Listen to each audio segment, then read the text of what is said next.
previously on the practice? We'd be looking for you to handle litigation in Massachusetts state and federal. Your firm, particularly you, come highly recommended. Well, that's nice to hear. My recommendation is that we don't take this client at all. Excuse me? Eleanor, it's asbestos defense work. I mean, this company killed a lot of innocent people. I'm not crazy about The only difference between them and half our other clients is that this one didn't intend to kill anybody, and they're willing to pay us 20 times the amount to defend them. I decide tiebreakers. We reject the client. You're getting 2 votes, okay, but you're also getting to be tiebreaker. It's in the partnership agreement, Rebecca. Maybe so, but this alliance with Lindsay is... Lindsay's free to vote her way, and I'll vote mine. This new client is exactly our ticket to admission to the other world that you want. And by you voting to turn it down tells me that you are either more concerned with your own success than that of the firm's, or you are suddenly under the influence of Bobby's bed covers. I understand your disappointment in our not taking your new client, but to accuse Lindsay... Oh, what? She go running to her boyfriend? I'm entitled to some respect from you. Not just because I'm senior partner, but because I think I've earned it. I'm sorry. This should be a 2-day trial tops. 2 days? We're putting up 2 witnesses. They're calling 1. We'll be going to a jury by the end of the week. Listen, closing arguments. I think I should do it. Why? Well, you're doing the witnesses, and I'll have more time to... That's not what you meant. Sorry? No, you said you should do it like you'd be better, not like you'd have more time to prepare. No, I didn't mean it like that. Yes, you did. No, I didn't. Lindsay, I know your little inflections. I know when you said that, you meant you'd be more qualified to do the closing. Now, you could either tell me why you think you're more qualified or not. And if you don't, I have to take that as a lie. Are you a liar? That was really good. You're just such a clever lawyer. So good, it's just hard to imagine that I could believe that I'm more qualified to do the closing. But I am.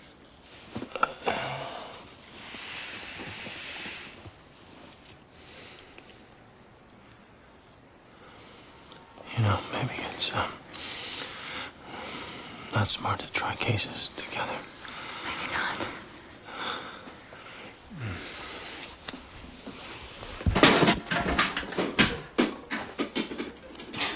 Oh, please. He's Swedish, blonde.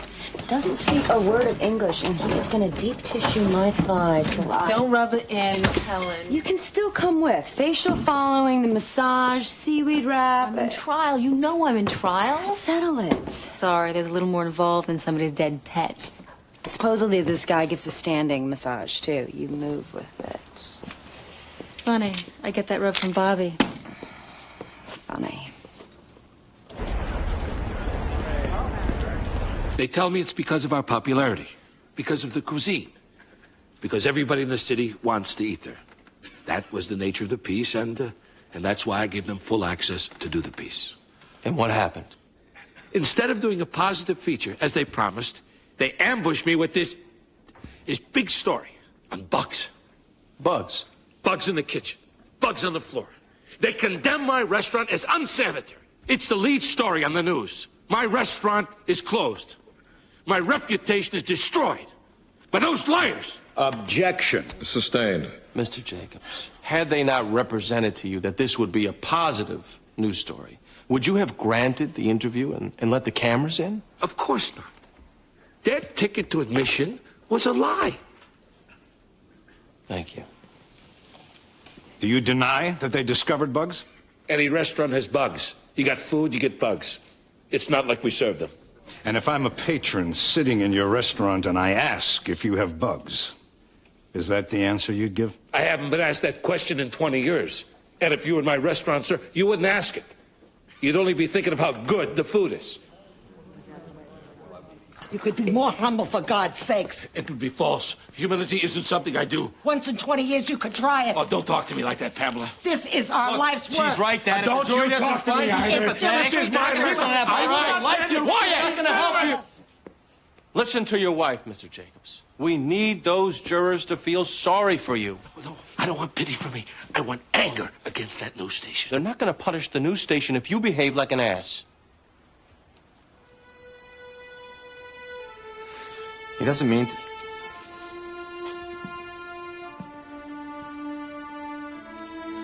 This restaurant, it was everything to our family.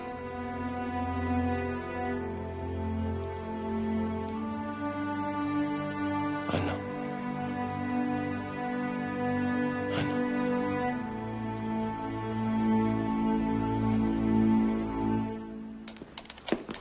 I got a B&E. It's gonna go fast. You want it? You mean, can you dump it on me? Rebecca, it is a trial. There are 6-year associates across the street still waiting for their first jury trial. Do you have any idea? I can hear the sweet song of the Lou Jack. It'll be good experience. I have to finish this payroll crap, which I was supposed to finish by the first of the year, which I would have finished but for a few Lou Jacks dumped on me with the best of intentions. Doesn't Lucy take care of all this stuff now? Do we really want Lucy to know how much we all make? I heard that. Well, how much money do we all make? I'm a partner. I get access to the books now, remember? I have to run that by Bobby. Rebecca, I'm a partner. Of course I can see what people are making in my partnership. Okay. That's salary plus partnership draw doesn't include benefits or insurance. Is that right? Yeah, why? Lindsay makes twice my salary? Well, Eleanor, she brings in a lot of business. Her percentage is... Twice? Eleanor, she makes almost as much as Bobby. You should know that... Where's Bobby? He's in trial. Lindsay, What's the matter? Nothing. I don't believe you.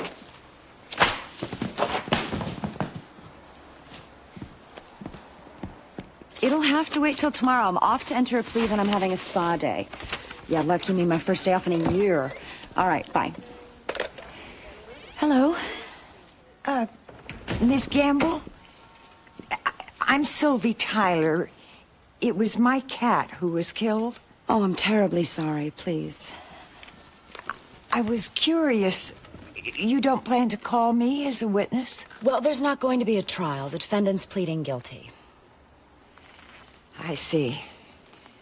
So he'll go to jail? No, he'll probably be put on probation. What does that mean? That, he'll be on probation, probably for a year. So nothing will happen to him? I don't mean to sound like a doddering old loon, Miss Gamble. But I was widowed 13 years ago. For the past 11 years, Candy... That was her name, Candy. She's been my dearest friend. The boy knew that. He was a neighbor. He knew what...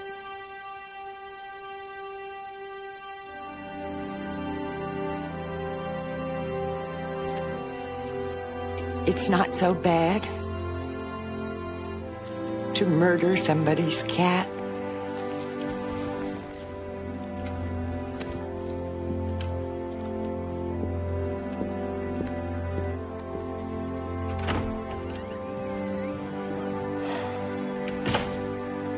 Massage. Instead of balsamic vinegar and paprika, we found these little guys. Or I should say these big guys. And they were everywhere. Wondering what gives the clam chowder that little extra tang?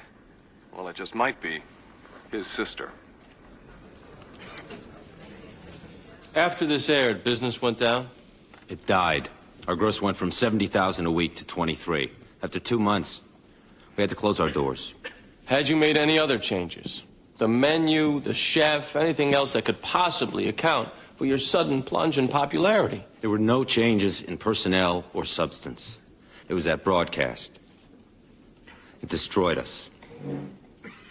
You are the manager, I am. as well as the son of the chef. It's a family business. Yes. And you don't actually deny the allegations contained in that broadcast, do you?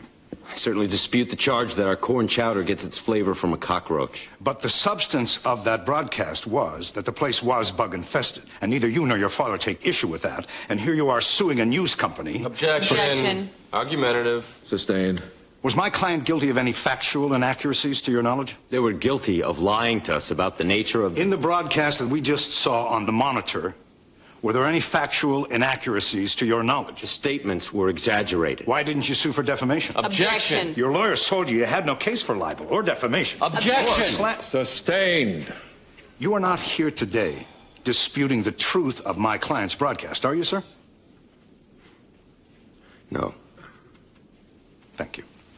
That's all. Counsel? The plaintiff's rest, Your Honor. Now the witness may step down. Your Honor, at this time we move for a directed verdict in favor of the defendant.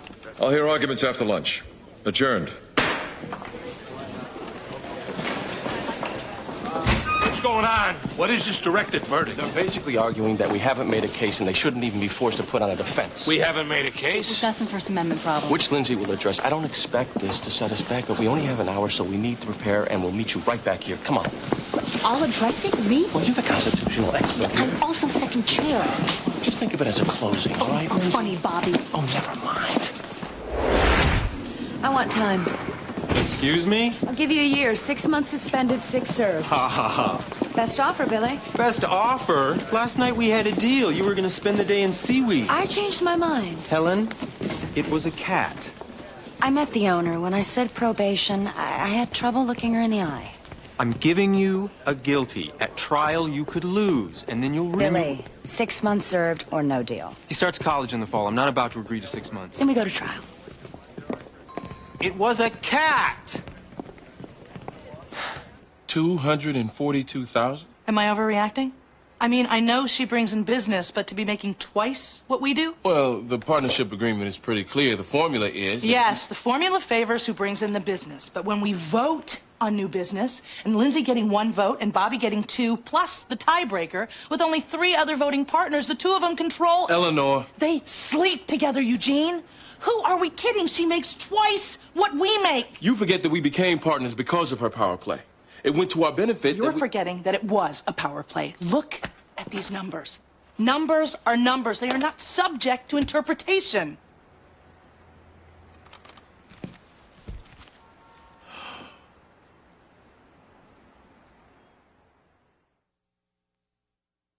I am not comfortable having this conversation. Why? I did not show you those salaries to start up some revolt. It's not a revolt. We have an issue here. Are we all going to just ignore it? Look, Eleanor, I don't like making half of what she earns either, but the idea that there's some evil conspiracy going on... I'm not saying that. Yes, you are. That's why we're having a secret meeting. It's not secret, Rebecca. Okay, right. Then where's Bobby? Where's Lindsay? In trial. Well, then why can't we wait till then? I mean, if you have a problem with somebody, go face to face. I don't like the smell of this meeting, and I'm no longer in it.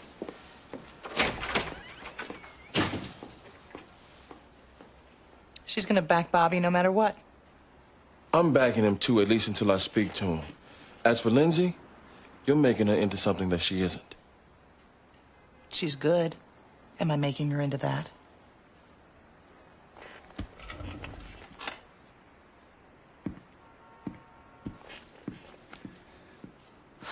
Nothing in the broadcast was untrue. This isn't a libel case. It's fraud.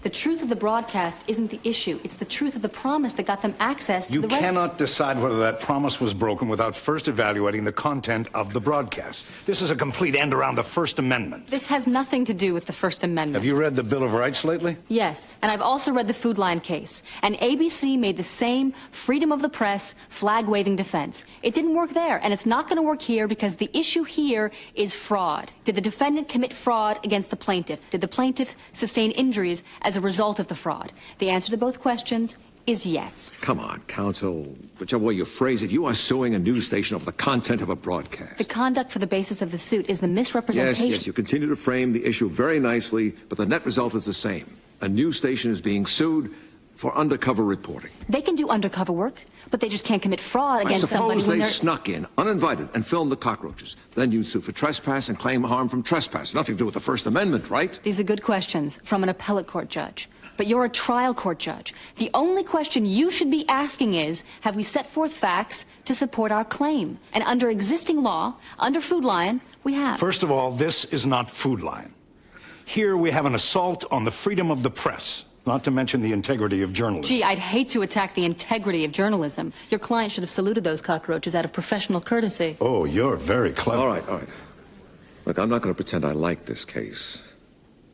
But for now, I'll let it continue. Let's bring in the jury. Mr. Weiland, you may begin your defense. Ready for trial? Yes, Your Honor. This is the dead animal case? Yes. I thought there was going to be a plea. We couldn't come to an agreement on sentencing, Your Honor. She wants time. What do you mean she wants time? She wants time. Time served? Yes, for extreme abuse towards a domestic animal. Yes, Your Honor, I believe time is warranted. Serious. Serious. All right.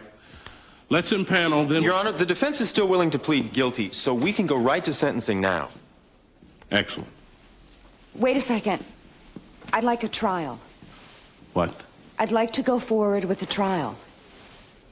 Forgive me, counsel. I skipped my Ginkgo this morning. I got a defendant wanting to plead guilty and a prosecutor demanding a trial. What the hell is going on? He wants to proceed to sentencing because he detects a predisposition on your part not to give time. I sense the same predisposition. I'm confident after you hear eyewitness testimony of what actually happened, that predisposition will change. You want to inflame me. I want you to get a true picture. I get the picture. The defendant killed a cat. If he's pleading guilty, we're not going through the charade of a trial for color commentary. A guilty finding is entered. I'd like to be heard on sentencing before you rule, Your Honor. 1 hour. We're back in. Lastly.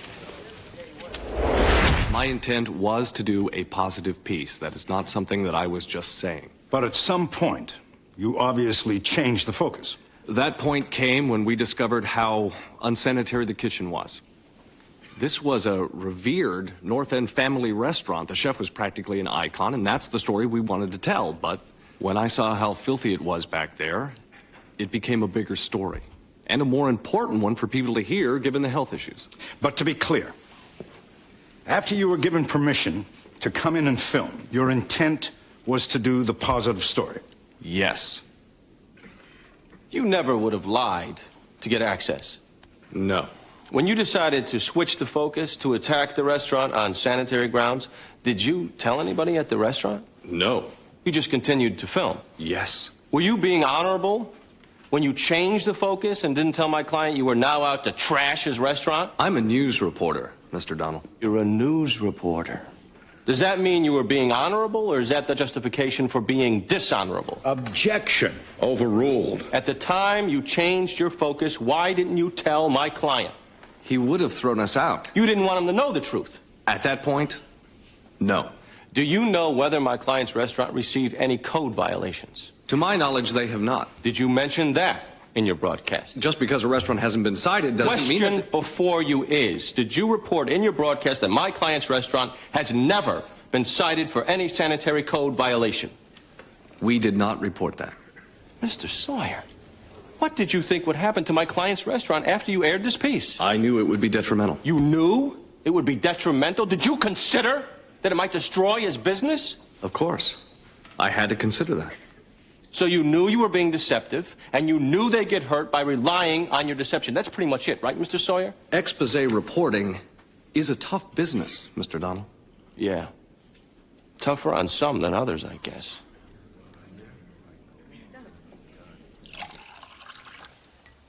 Basically, I'll just ask you to talk about the loss you feel. You can do it in a narrative, but I think I can make it more effective with the Q&A. Okay. And then with the witness, Mr. Patterson, I'll ask him to describe how he saw the cat killed. Okay. You might want to leave the room for that part. This judge, he doesn't seem to care much. You have to realize, these judges deal with rapists and murderers on a daily basis. She was ruining the fabric. Some of my friends said, get her declawed. I couldn't do it. I thought, what if she gets chased by a dog and wants to defend herself? I never thought to protect her against teenagers.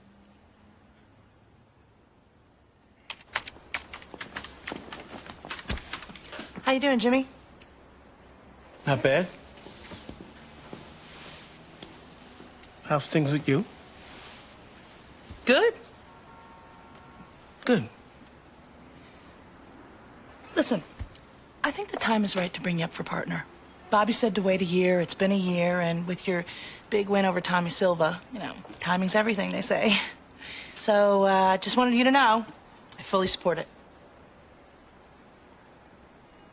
Thank you, Eleanor. Sure. I think you did some damage. I hope. So all closed, right? Why? Because I've been preparing it. I thought we discussed that. I mean, you keep dodging my question. Why do you think that you're better at closing than I am? Can we just No, skip Nicolette, that? I'd really like to know. Okay.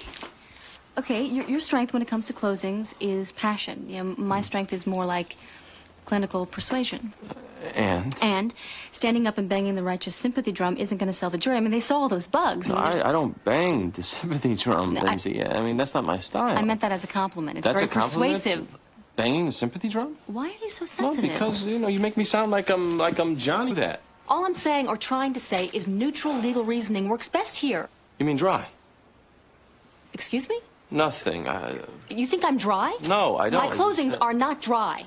Lindsay, you're a great lawyer, but Clarence Darrow, you're not. Oh, and you are? No, the jury is bored by the time summations roll around if you don't stir things up. Bored? It's a one-day trial. I'm talking in general. I'm talking here. If you go in there and rant out of anger or outrage, we'll lose. A velvet glove is better here, damn it, and I am not dry. Is this the velvet glove I'm hearing? Oh, shut up. Fine, you do the closing. Fine. What are you doing? Well, I was about to knock. I never know what I'm going to interrupt. What's up, Eleanor? There's some partnership issues. I'd like to talk, maybe after this trial is over or whenever you come up for air. What's that supposed to mean? Nothing. I think she needs a big vacation, Bobby. With 3 votes, we can give her 1.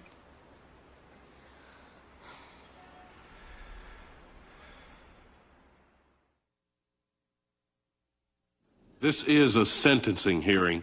And you can call witnesses at a sentencing This hearing. is a cheap stunt to exploit your sympathy, Your Honor. I object and to the insulting accusation that you would be manipulated by a witness. A judge should get a little more credit than that. Thank you for your support, counsel. I'm touched. I won't take up much of the court's time. I'll hear from one person only. The owner of the pet or the eyewitness. Your pick. If I promise to be brief with One both. witness only.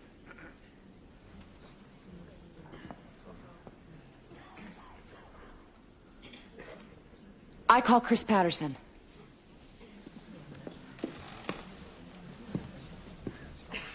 I was in the middle lane. I was probably traveling around 60 when this green station wagon passed me. Did you see who was inside? Not then.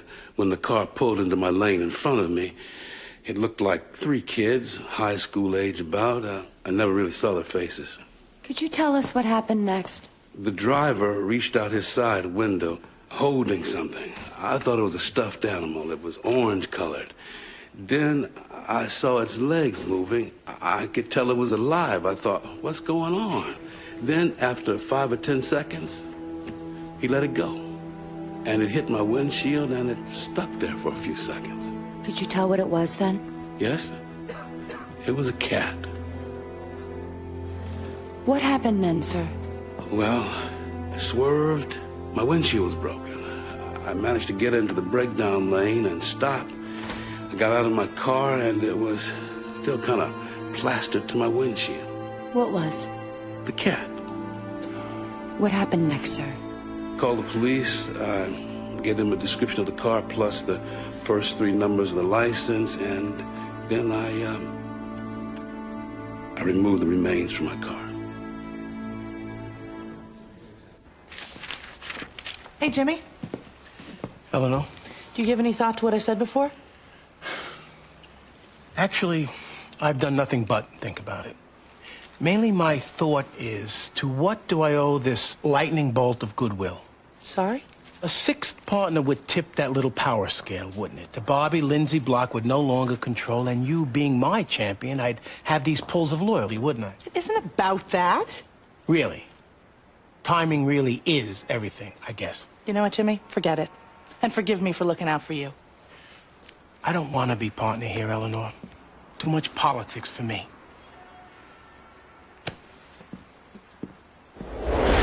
When I got my first apartment, I had cockroaches all over.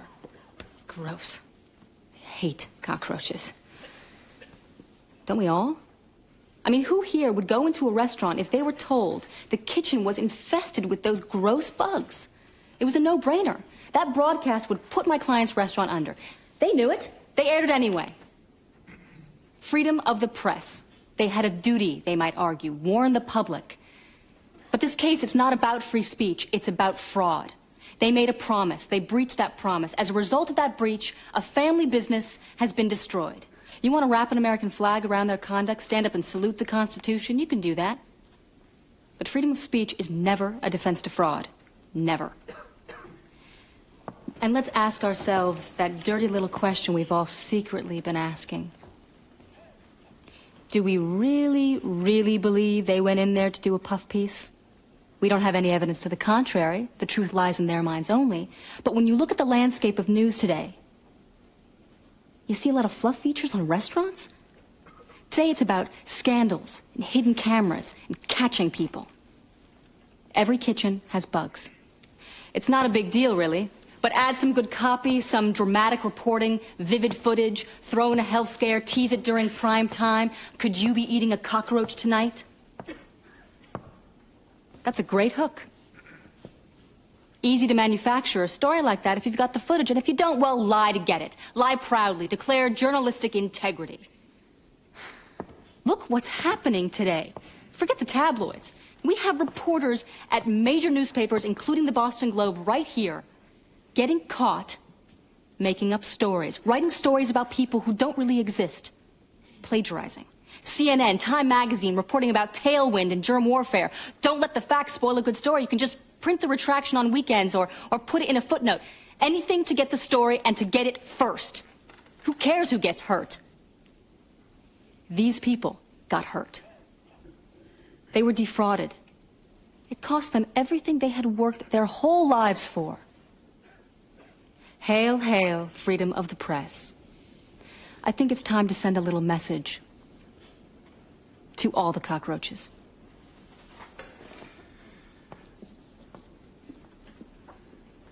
It's just open season on the press these days, isn't it? And why shouldn't it be? I mean, look at what the press has done lately. We all know that it was the media that planted that intern in the Oval Office. We know that it was the press that caused all those Republican congressmen to have that sudden explosion of conscience. And it was the journalist who convinced Kenneth Starr that his true calling was pornography. I'm sorry, but we've wandered a little off the path, haven't we? You went into tailor. All right. Mr. Weiland. Journalism is like every profession. Some of it's good, some of it stinks. But for it to be good, it has to be unflinching. Yes, there was a representation made here that the article would be favorable. But that was based on the assumption that the kitchen was not bug-infested. Should we have written a puff piece anyway? The place is crawling in germs, but we promised to be nice. So, is that the kind of press we all want? What if we'd found body parts? Promised to be kind, don't air it. Who are we kidding? They made a discovery, and it was news. They would have you believe that some deal was made here, a deal which should be prioritized over the truth. Who are we kidding?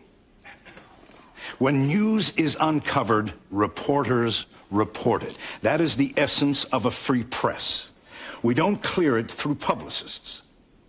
What if you bit into a cockroach one night and then found out that we sat on that story? Yes. Send us a message.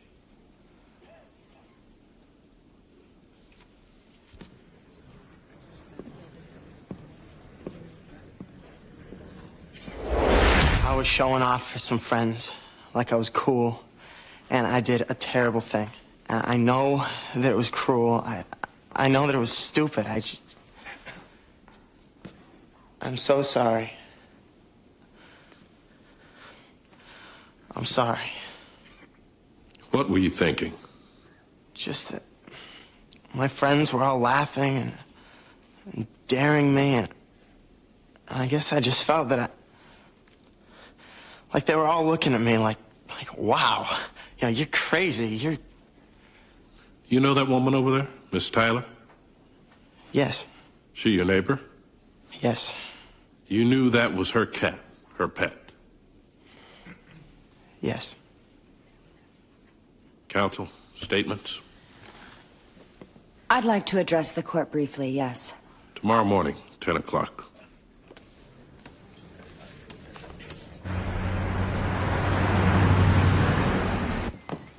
Hey, how'd it go? Okay, I think. Wow, look at you. I have a date with the Celtic. A Boston Celtic? Mm-hmm. Now they're getting paid again and looking to date.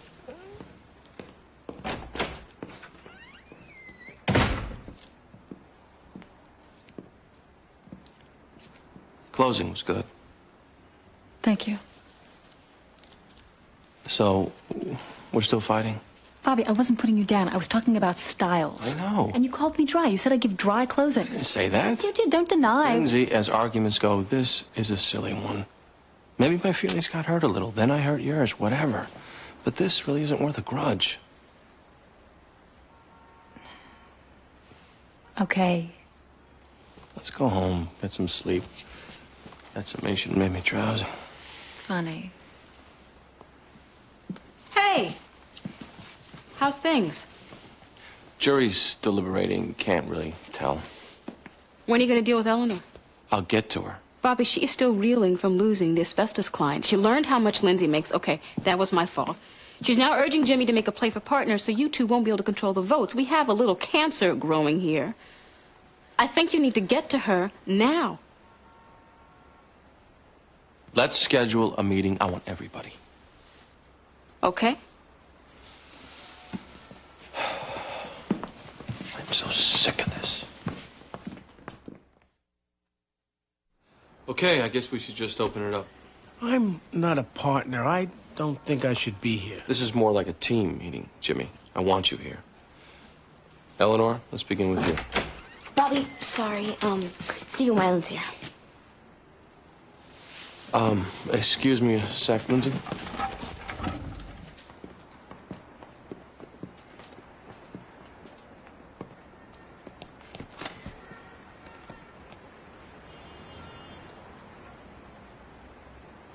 How was your date with the Celtic? Slam dunk. I'm seeing him again. You're dating a basketball player? They're the most law-abiding of all professional athletes, Eleanor. Yeah, but doesn't your head come up to his, knee? Nice. If somebody makes the slightest remark about your weight, you're quick to jump. But it's okay to make fun of the short-statured. I was making fun of the tall-statured. Absolutely sealed. No admission of liability, not even a hint of it. I think my client's going to want a public apology, otherwise... Your client is going to turn down $400,000. They put him out of business. Which means he must need money. $400,000. Something tells me he's going to take it. We'll bring it to him. Quickly. Jury's out. Yesterday, I just wanted to plead this out and get to a spa and have some Swedish sex god rub the cellulite out of my glutes. But then I met Mrs. Tyler over here, and suddenly I became horrified at my not being horrified over this. That young man grabbed her pet and hurled it out of a car going 60 miles an hour on a highway. Imagine. And imagine you, me, and Mr. Marino not even batting an eye. It was somebody's pet. And if he gets to just throw on a tie, stand contrite, say he's sorry, and that's the end of it, well, who are we? What he did was depraved. It was sick. And if we don't punish him, well, maybe we get the society we deserve. I'm not saying lock him up forever, Your Honor, but for everybody's sake, even his, lock him up some.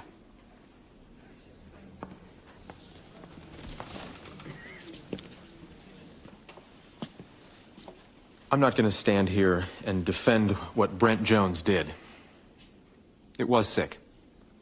And we should be horrified. But, as Ms. Gamble admitted, she changed her mind and decided against probation only because she met the owner of the pet. And suddenly this case has a human face on it. But let's be honest. This is not a case about a crime against a person. It was an animal. I don't mean to sound cold, and again, let me reiterate my own personal condemnation for this young man's act of cruelty. But this is about killing an animal. And the killing of animals, we slaughter cows, pigs, in cruel ways. Nobody gets arrested. A cat is an animal. Yes, a companion animal, one that's more loved by humans. If this was a bobcat, caught and tortured in a spring trap, we wouldn't be here. But a domestic cat? We have to recognize the hypocrisy, don't we? We're here not because of some unusual act of cruelty, but because it happened to a person's pet. However much we might want to look at this as a crime against humanity, it isn't. This is a good young man. No record, honor student from a good home. And he did something very stupid for which he is hugely sorry. But we have to keep things in perspective. $242,000. That's my problem. You know the pay structure. Percentage of the business brought in. I know that we take her clients, not mine. I know that. Voted on that asbestos Right. client. 3 hands for, 2 against, and since yours count double... Is that why you went to Jimmy? To put a hand in your pocket? $242,000. Since when did you take such a strong interest in math, Eleanor? Certain equations fascinate me. Try adding 2 + 2. You couldn't do that with your asbestos clients. What is that supposed to mean? They're good people. They didn't know their stuff was killing people. That's crap. They knew at the turn of the century that asbestos kills. But if they pay their legal bills, we'll just ignore it and pretend right. it's safe. You're going to solve anything. Now? Bobby. What? Hey. You know, it's a small head and you can all bite it off, but there's just not enough to go around. The Jacobs family's here. Let's pick this up in 10. I'm not picking this up. I'm sick of this. What's your problem? Problem is this partnership. We used to be lawyers just taking the cases we felt like taking. Ever since we became partners, splitting up pieces of the pie, it's all about that. All about money. Nobody's forcing you, Eugene. You can divest. But the rot is already in the wood. So you might as well take your cut. You pissy little You know what, Lindsay? Oh, come on. I've been trying to defend you, but it's getting harder and harder. Defend me against what, her? Help somebody who needs it. Is this what happens to women when you insert your penis? I'm just curious because they become greedy little... Lindsay!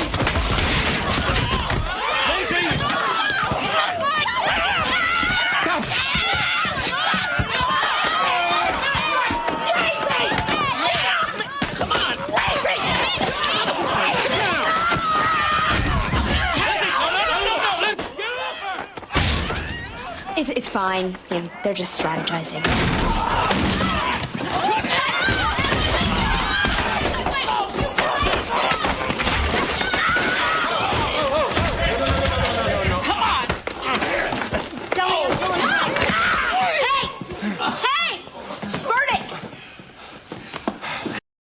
There's an offer on the table. We can discuss it on the way. Let's go. None of my business, but you got a big morale problem here.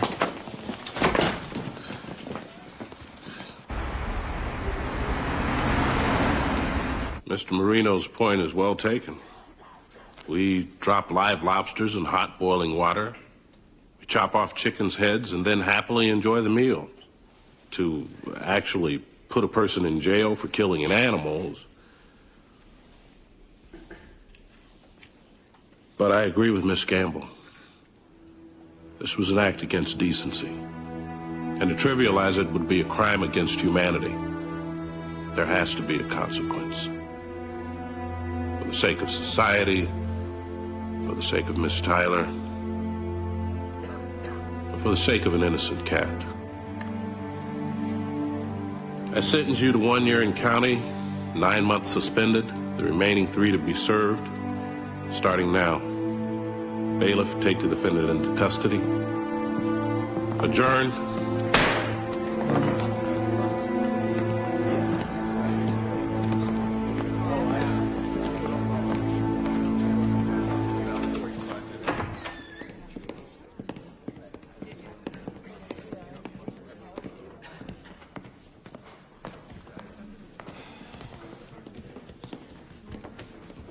It's still not too late. The offer's still on I the said table. no. Joseph, it's $400,000. Take it. I want them to say that they are wrong. They won't do that. Then we don't settle.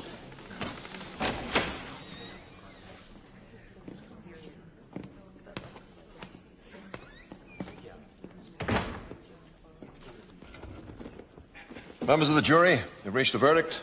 We have, Your Honor. Your Honor, 1 second to confer with counsel. 1 second. Hurry up. 1.5. Still no admission. No, I want the admission. Unsealed. Okay.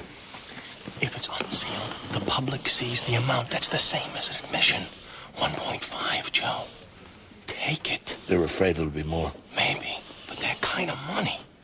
No. Counsel. Go ahead.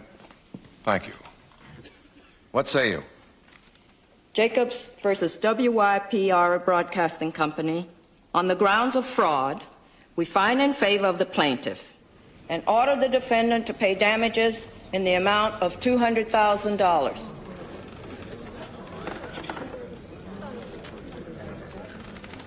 We further order the defendant to pay punitive damages in the amount of $18 million. What? Did you say 18 million? Yes. Order! You gotta be kidding me. You jackasses. Your Honor, I'm not sure that's appropriate. $18 million. What the hell is that? You fine for the plaintiff? Okay. Personally, I disagree. But I was prepared to let it stand. But 18 million? That sounds to me like there's bias going on. You seem like very nice people, but... I'll let the verdict stand. Tempted as I am to vacate it. But I'm cutting the damages to $2 million. You, sir, should accept it and smile. Yes. Now, I'm gonna go for a walk.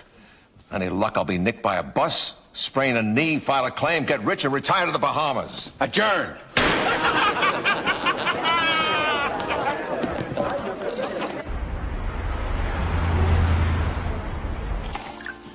Two is nice. 18 is better, but two is nice. Sure is. We can open up a new...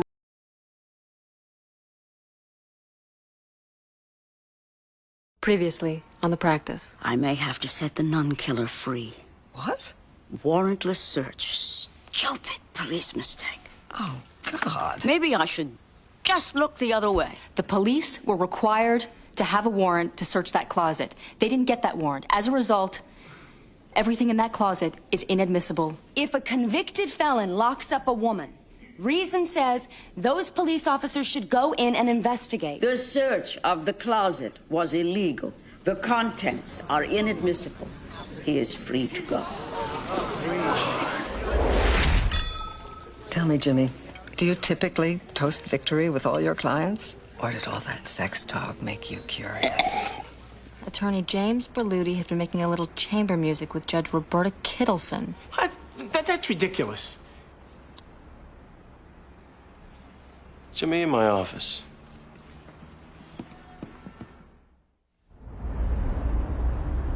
I'm leaving any second. When? As soon as Bobby gets here.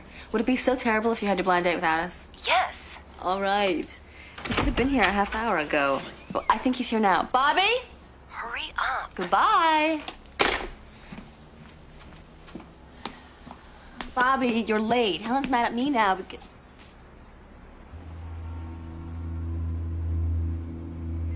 Bobby?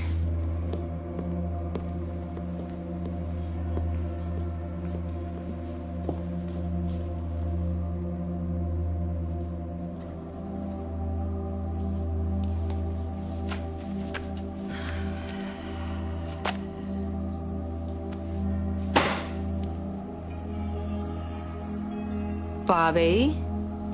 Funny.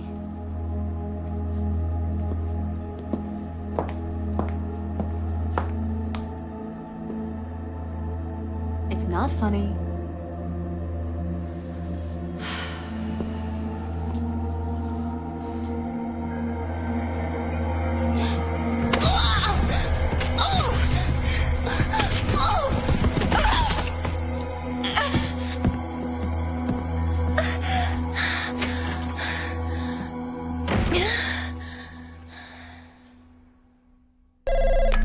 You've reached the law offices of Donald Young Dolan Front. Please leave a message and we'll get back to you.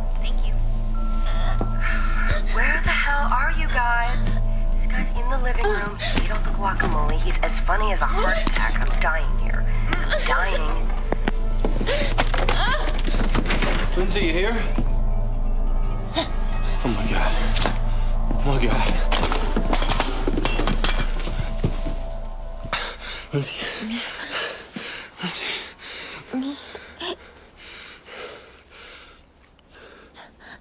None.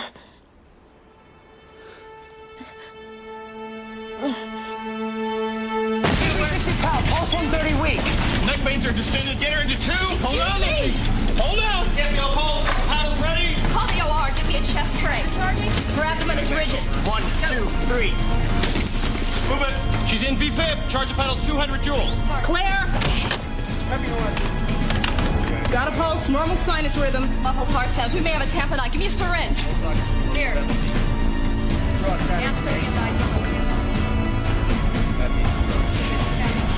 You ready to crack the chest? Scalpel.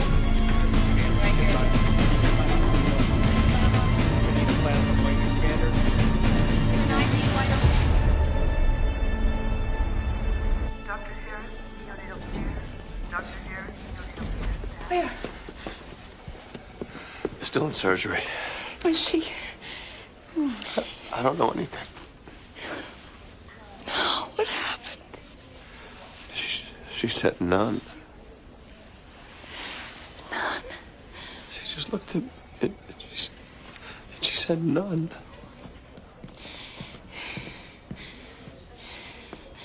The aorta was punctured. We think we've repaired it, but the next 24 hours, we'll know. Know what? She went through a lot of punishment. It's amazing that she even made it here. Where is she? She's in ICU. Can I see her? Okay.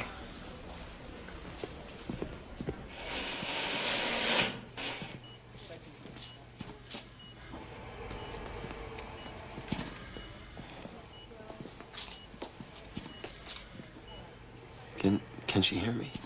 It's possible, but I wanted to stay calm. You can tell her you're here.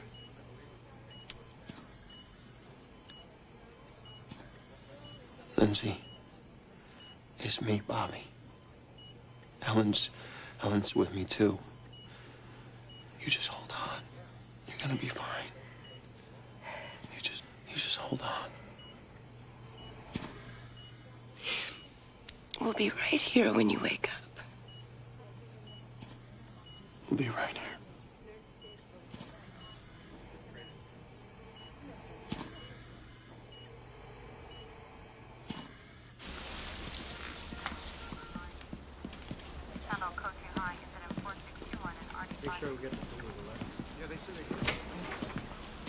This isn't evidence? They got all they needed. Eugene, Bobby's got an arraignment this morning on Watson, the carjacker murder. I'll do it. I'll get the file.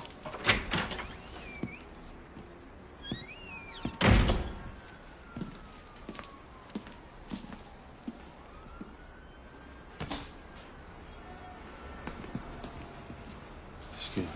Sorry.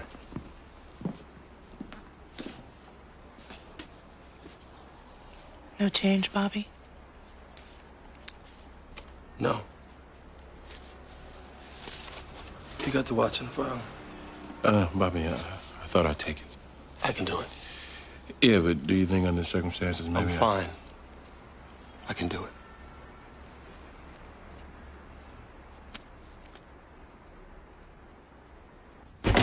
Every nun that works in that church, bring them all in. Helen.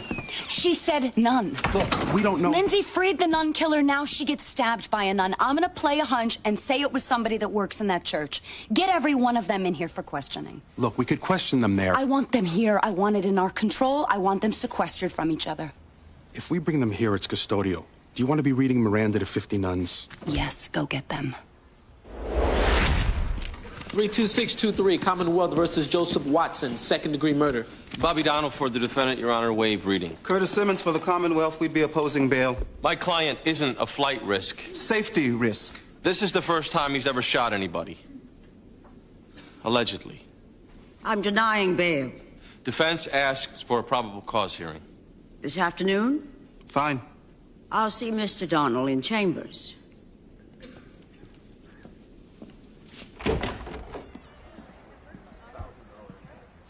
How's she doing? She's still in critical condition. And you? I'm fine. Do you think maybe we could get somebody in your firm to handle this case? I'm fine. It's a good distraction. Yes, and you look distracted. Do you know what you just said out there? This is the first time he's ever shot somebody? That's not good defending talk. Why not take a few days? And do what? Would you sit next to her bed? Yes. I can't do anything for her there. I'm fine, Your Honor. Okay.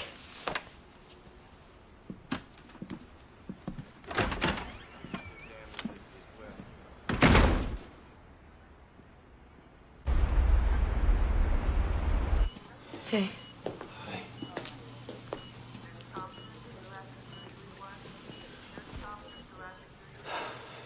Hey, that's me. The doctors say that you're doing good. Lucy's here. You've been talking to her. Well, I've been afraid to since everyone says I'm annoying. Eleanor's coming in after lunch. Her parents just left. We all love you.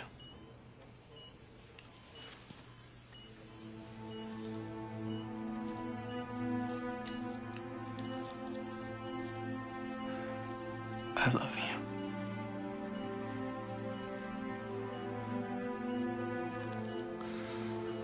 You just keep getting better.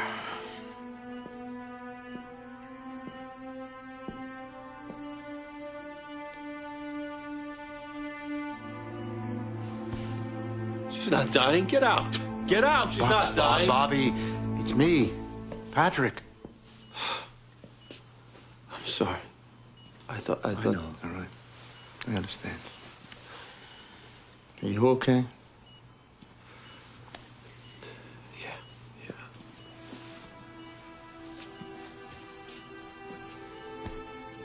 Hail Mary, full of grace, the Lord is with thee.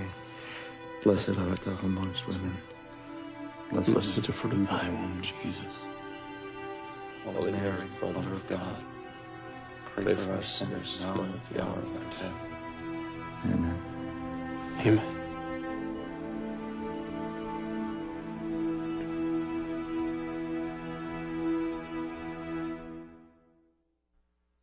Evidently, the police are on a major nun roundup as we speak. You'll recall Lindsay Dole was the attorney who secured the freedom of Michael Kingston, the man accused of murdering and mutilating Sister Caroline Oakes. Ms. Dole has apparently identified a nun as her attacker, and the police think the two cases may be connected. How did this nun know Lindsay would be working late alone? I didn't tell. I'm not accusing you of telling. I'm asking a question. Can't anybody ask a question around here without people getting all defensive? Why is everything an attack? Well, good to see you don't get defensive. Hey, know what, Eleanor? No, I don't know. Let's not be biting each other's heads off, please. I'm not biting heads. I ask a simple question, and Lucy gets all You're defensive. accusing me of being and guilty of Eleanor backs spelling her none. up. Come on, cut it out. Suspect matched the description. We detained him. The defendant? Yes. We found articles belonging to the victim in his pockets, so we placed him under arrest for murder. Read him his rights, brought him down to the precinct. Did he ever ask for his lawyer? He barked out he was entitled to a phone call to call his lawyer. Told him he could make that call when he got to the precinct. Did he make that call? I believe he did. He left a message on the lawyer's machine. Thank you. Did you have occasion to question the defendant? Yes, I did. During which interrogation he confessed to killing Jennifer Lyman, the owner of the vehicle. He just confessed. That's correct. Did he hand you a cookie with this confession? Objection. Sustained. He never asked for his lawyer during the interrogation? No, he did not. Did you know he had called his lawyer? No, I did not. You didn't know when you walked into the room to interrogate him that he had made a call to his lawyer? I was told he was thinking about contacting a lawyer, that's all. So what'd you say when you walked in? Did you say anything with respect to his hiring a lawyer? I said he was free to bring in an attorney, and, of course, legally entitled to, but that he also might want to consider talking to me without one. Why? Basically, I convinced him that with cooperation comes my recommendation for leniency. And we talked a little bit more on that, and then he decided to speak with me voluntarily at that time without an attorney present. And it was in the course of this voluntary discussion that... He confessed to killing Ms. Lyman. Thank you. Your Honor, at this time, the defense moves to suppress my client's statement, Sixth Amendment right to counsel. Oral arguments tomorrow, 2 o'clock.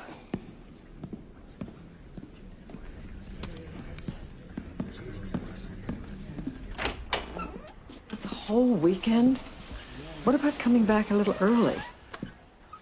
I just don't feel right being away right now. She's in critical condition. You're right.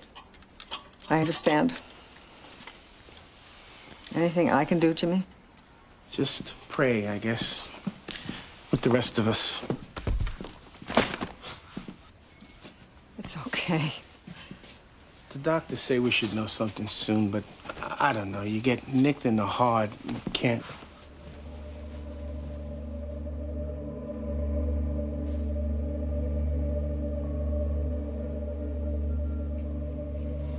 What? Jimmy, are you okay? What? Oh, I was just thinking about something the doctor said. That's all. Are you all right? Yeah, I'm just... this is all kind of stressful, you know. At the risk of seeming completely insensitive, my mother told me that the day my father's father died, he was so despondent that all she wanted was to take his mind off it, even if it were just for a minute or two. And when all else fails... I'm not in the mood for that right now. I am.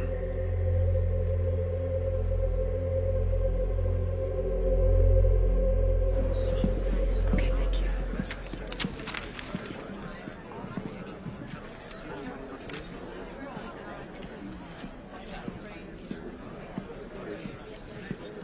Why are you doing this here? I convinced him to do it all at once. There's no room in the police station. If this isn't a major civil rights violation... Oh, go kill yourself. Helen. It isn't custodial counsel. Any one of them is free to leave. In which case you told them they'd become suspects. Which just means more business for lawyers like you. You should be thanking me, you scum-sucking... Helen. Helen, this is Father O'Brien from the Archdiocese. Hello, what did you come to rescue one of your nuns before we can throw her in jail? Helen. It can go to hell. The Archdiocese. I don't care. One of their nuns stabbed Lindsay. Bob, I need you a second in private.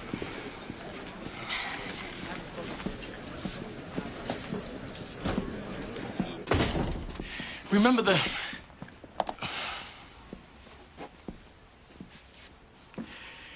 You told me you thought Judge Kittleson was a psycho. Though I don't think she is, but that's what you said, remember? Yeah, why? Do you really think she's crazy? I don't. But maybe I'm too close. It was hard to see straight when a woman's got your... Never mind. Jimmy, what's going on? I'm sure this is nothing.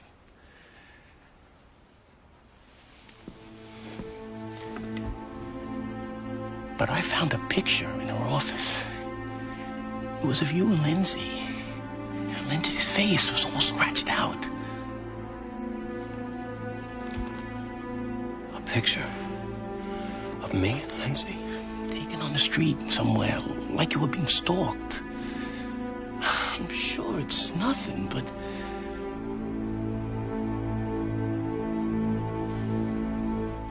I can't get a warrant on that. She's crazy. She's obsessed with me. You don't know that. I do know it. Go to the magistrate in Middlesex. Drunk Harry gives out warrants like gum. Come on, you're the lawyers. We haven't got cause here. I heard her tell me she planned to kill Lindsay. What? In chambers. She said it. There's your cause. Go get the warrant. Nice try, Bobby. We've got the boyfriend, Jimmy Berluti, coming forward implicating her. That's cause. He didn't really implicate her. Yes, he did. Right, Bobby? Right. Go get the warrant.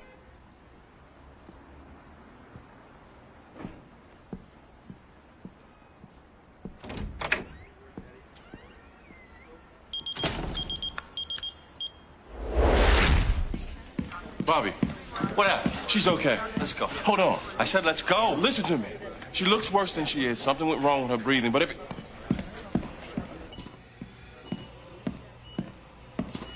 Where's the doctor? She's out in the hall somewhere, but I have the information. I want the doctor. I'll get her. She went into respiratory distress. Basically, her lungs crashed, but they're inflating now. Why isn't she waking up?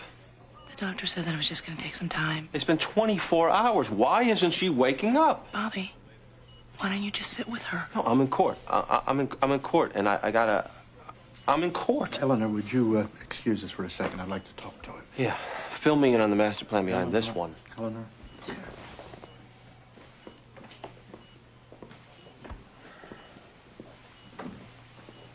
Don't talk to me. I will talk to you. You sat by your mother holding her hand. Didn't work for her, I didn't ask you to come help me through this. Of course not. You go through everything alone, don't you? Why don't you go find somebody who needs your help? You really love her, don't you? Why would I ever tell you? You just pass it on to God and they kill her. You believe that God kills the people you love. That's your theory. That's my history. Fine. But she doesn't need a fat old priest holding her hand right now. She needs you.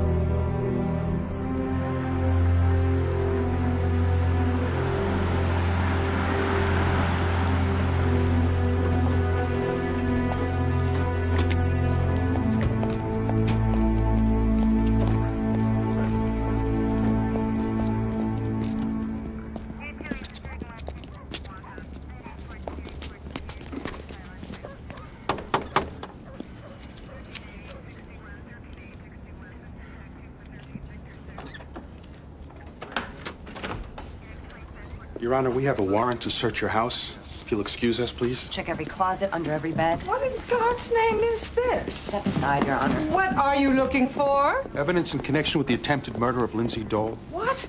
On what basis do you get such a warrant? Your Honor, if you'll just cooperate, we'll do this quickly. This is preposterous. Your Honor. I know she is your roommate, Miss Gamble, but that does not give you the... Detective!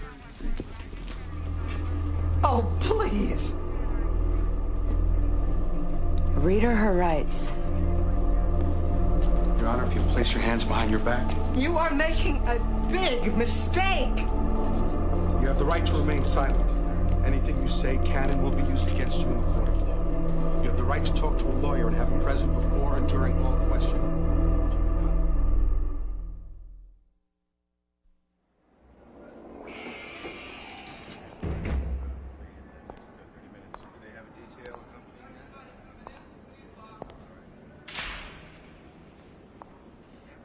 Roberta. I am innocent. I didn't ask. What was with the nun suit? It was a costume. I was going to wear it to some Halloween party, disguised as a prude.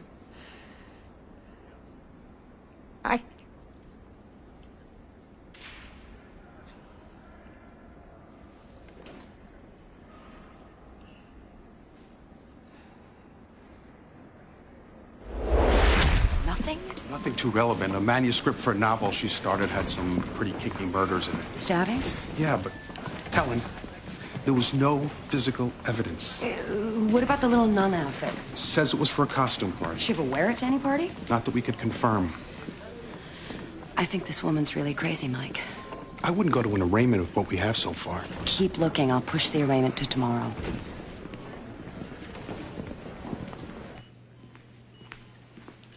Bobby. Bobby. You're doing court in half an hour. I think I'll take it. No, I can. Bobby. I can do it. Eugene, I said I can do it. Why isn't she waking up? You said 24 hours. It's been way more than 24 hours. Why isn't she waking up? Mr. Donnell, sometimes guests of this hospital need to be reminded that they're guests. Bobby.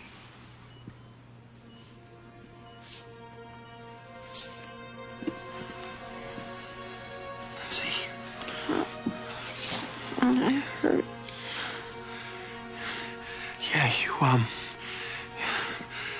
you had an accident, but you're gonna be okay. You just had an accident. You're in the hospital? Yeah, I'm right here, and Eugene's here too. No, I was stabbed. Some guy stabbed me. Yeah, but Guy. You said none. It was a guy in a nun suit.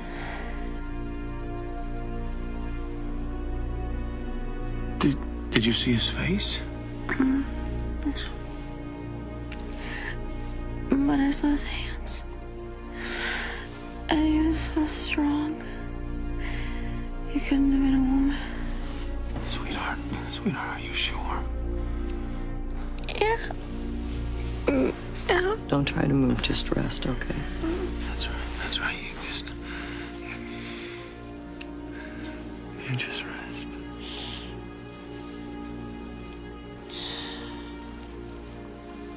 I love you. I love you too.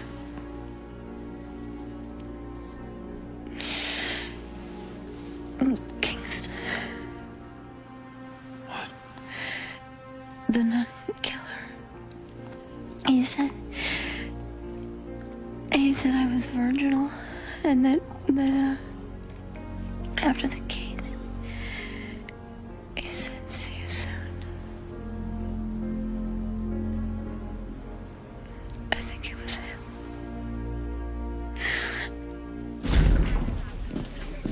Helen, he's got a barricaded door. You'll have to break it down. We will. Mike's gonna go get Lindsay's statement first. It's the only way we can get a warrant. Is she okay? I think so. The guy she put back out there, can you believe it? Come on, Bobby. Because of her, he walks and she... We'll get him, Bobby. Don't worry.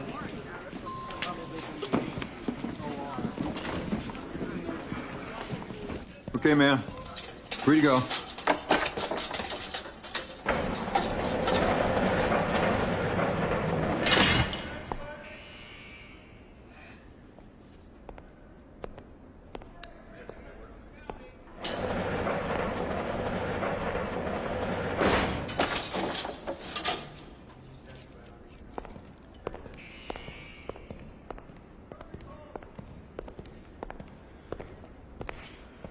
I'm sorry. I saw the picture of Bobby and Lindsay with the face all scratched. My brain just started going sideways.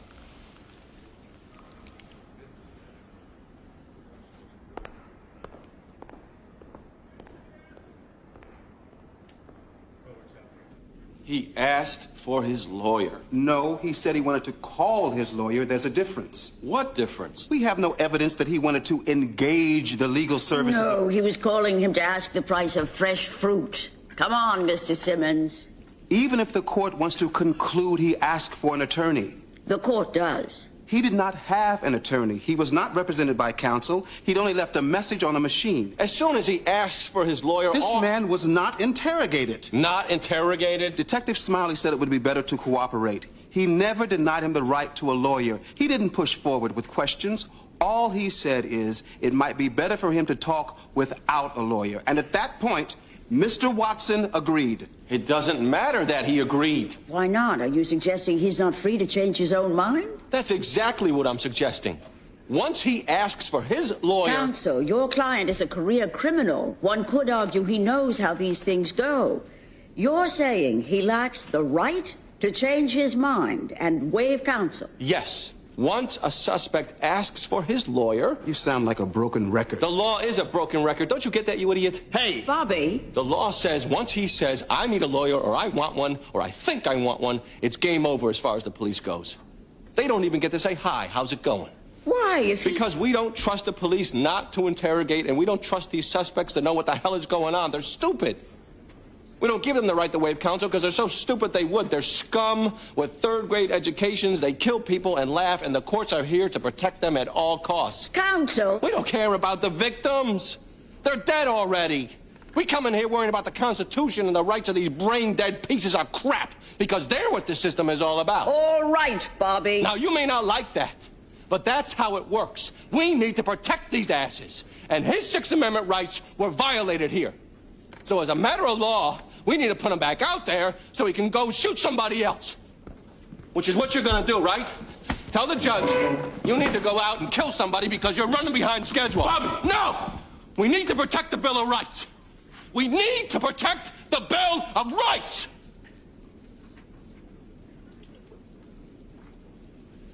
That's enough, Bobby.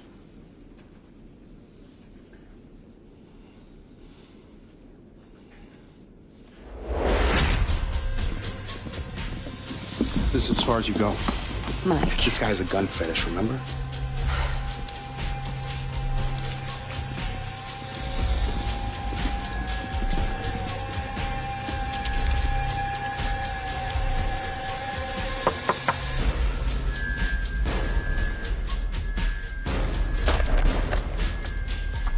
Police officers, can we come in?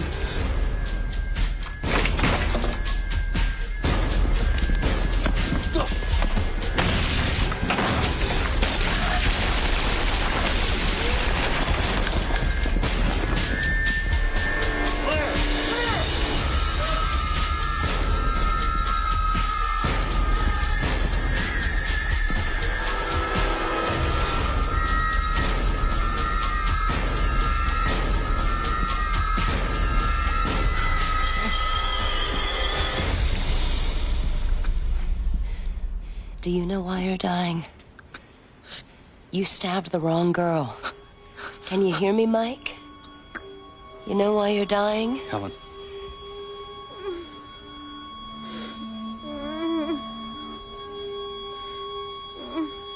My God. What does he just collect him?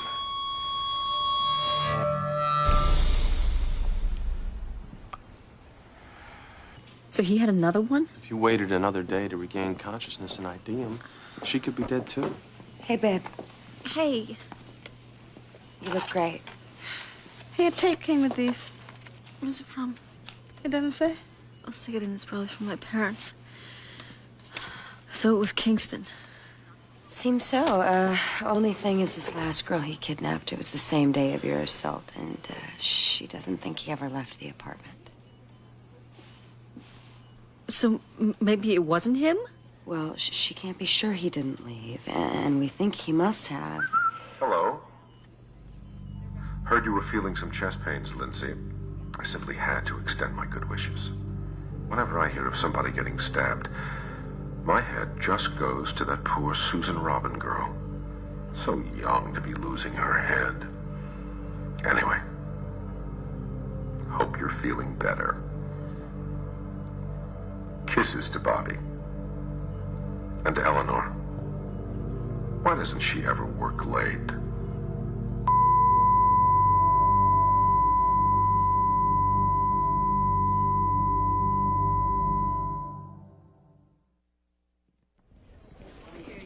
I'll bring him in for questioning. It isn't Joey Herrick. He just can't resist the game. That's all that was about. I don't like him knowing about Susan Robin. What is that about? Everyone knows about Susan Robin. It was front page news. What's your theory, Helen? That Joey Herrick killed Susan Robin?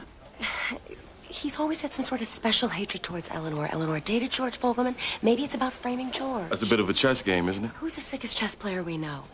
Look, if Joey has a special hatred toward me, why did he stab Lindsay? I don't know. Like, any of this is supposed to make sense? We're dealing with a psychotic. So what are you going to do now? Get another warrant? Knock down Joey Herrick's door? Shut up, Eugene. What if Michael Kingston didn't do this? We just assassinated the guy. Oh, yeah, an innocent man. All he did was kill a nun. I'm bringing Joey in. I suggest you find George. If Joey did frame George, maybe he saw him that night. Hiller's back with her ruling. What? It's just a theory. Why would he want to frame me? I don't know. Maybe he knew you'd come running to us. Maybe he thought that you and I were still dating. I don't know. Doesn't make sense. Look, George, you know, some murderers want to be caught by specific people.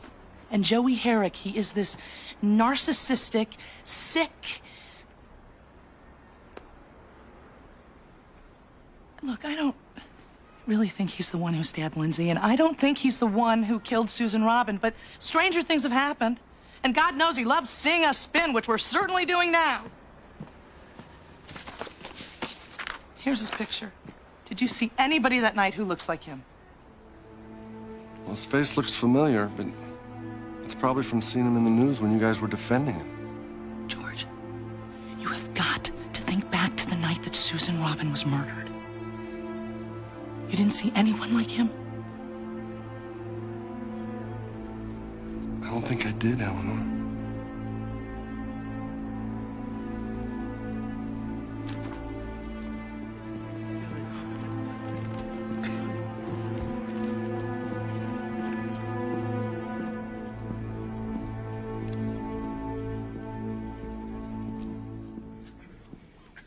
It seems silly. A suspect can't change his mind. Here, the defendant was given his rights. He wasn't coerced or beaten. He decides he'll cooperate. But the law says too bad. Once he asks for counsel, the police can't even ask him what he wants for dinner. And without the confession, this man walks. Because they've got nothing else. A month ago, I was faced with putting a nun killer back on the street because of a bad search. Though I recognized the absurdity of the application of the Fourth Amendment in that instance, I was the good judge. I followed the law, set the man free. And 2 nights ago, the lawyer who championed both him and the Fourth Amendment, it seems he stabbed her.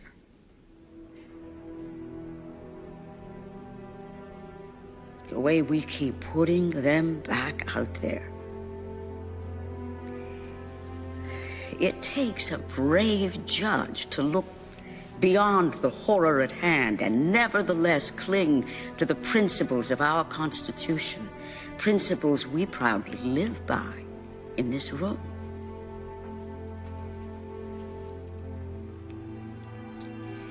I'm afraid I'm not that brave any longer. If you see the street again, Mr. Watson, it'll be through the appeals court. You won't get there by my gavel. The motion to suppress is denied. The defendant will stand trial. Adjourned.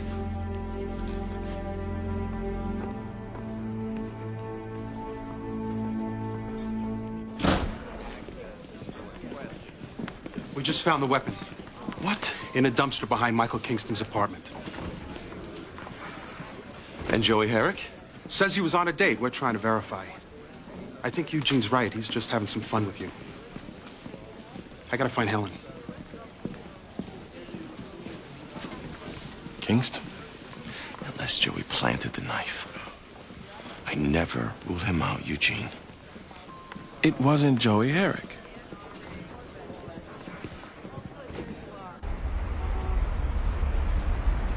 I might as well go home and burn my robe. It was within your discretion. Hey, these laws don't get revisited higher up unless some superior court judge forces the issue.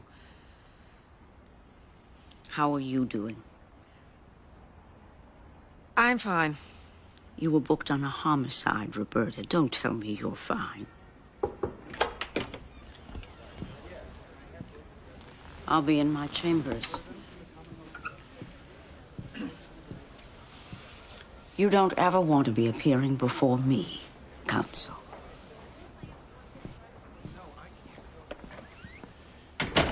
Please, get out.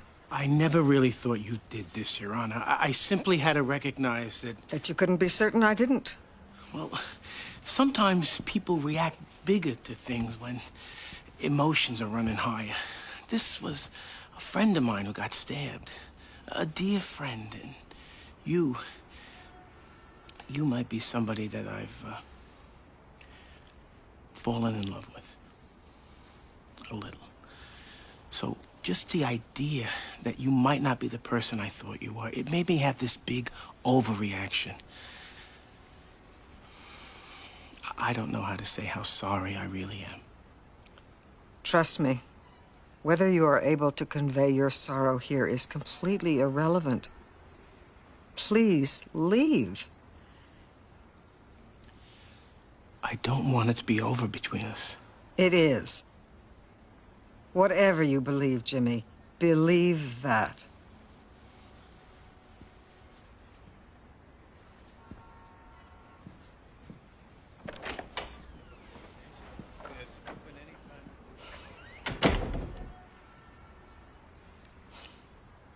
I'd feel better if they at least found Kingston's prints on the knife. It was him, Lindsay. You can relax. You really okay? Yeah. I think I'm just tired from all the visits, you know, from my parents, everybody from the office. Joey Herrick. I guess that's my cue to leave. Take care. Thanks, Father. Yeah. Thanks. You take care too, Bobby. I will. Father? Kiss my ass. Excuse me? I read in the paper your little quotes. What you said to the Archdiocese. Oh, Father, I was acting out. I thought a nun had...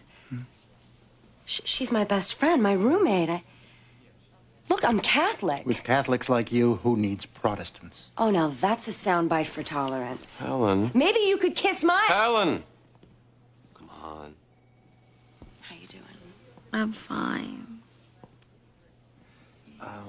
Listen, I've been waiting all day to be alone with her. What, you want me to leave? Yes. Well, I won't. Helen. No, I've hardly seen her at all. It's not like you two can do anything. She has tubes all over. I want to talk to her. Well, then talk to her. There's nothing you can't say to her in front of me. After There are everything... some things. I'm not leaving. Say what you gotta say. Make it quick. I'll cover my ears. Ugh, all right.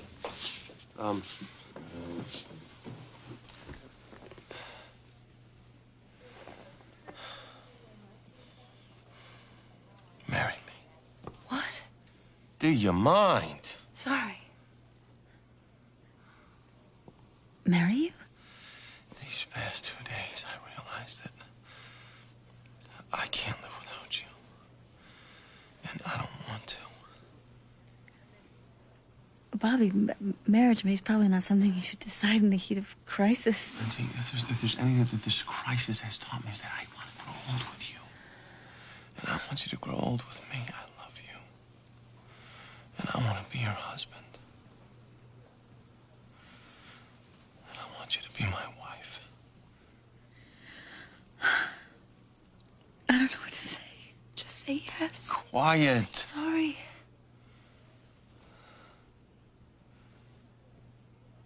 You want to think it over? Yeah, I think I should. Okay.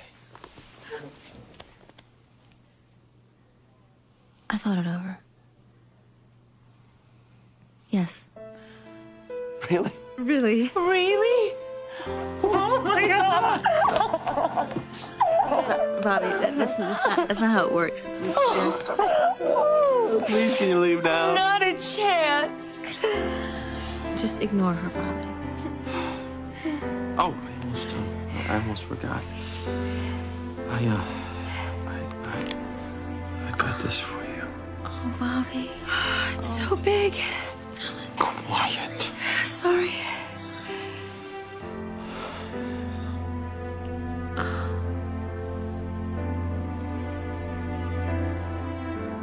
I love you. 1 second. Look away.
previously on the practice. What say you? We find the defendant, Anderson Pearson, guilty. It is not evident on the record that Judge Hiller actually ruled in this matter, thereby prohibiting self-defense. The conviction of Anderson Pearson, therefore, stands. We screwed up by not appealing Judge Hiller's ruling. That's what cost us that appeal. It was malpractice. You're trying a kid for murder. A kid you know didn't commit murder. Stop telling me what I know. At best, your boy saw a 15-year-old girl getting mauled and went for a walk. At worst, he killed her. Either case, I have no problem putting him away. We find the defendant, Kevin Pete, guilty as charged. What now, Helen? You got your conviction, but for the wrong guy.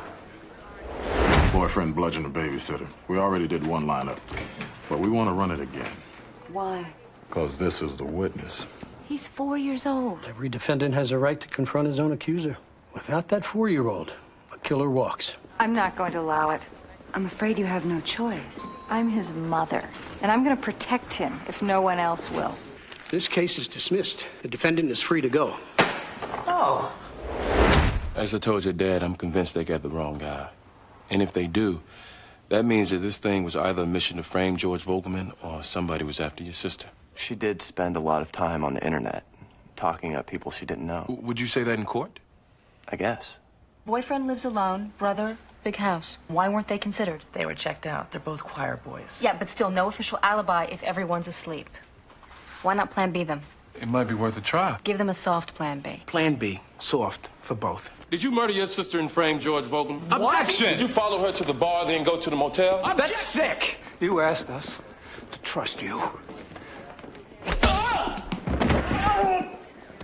You just stole my son's innocence.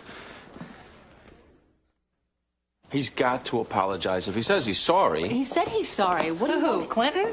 Pearson, sentencing is tomorrow. Hiller goes for contrition. I'd actually rehearse him.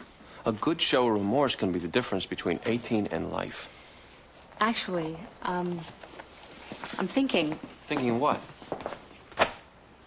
I'm going to ask her to reduce the charge to manslaughter.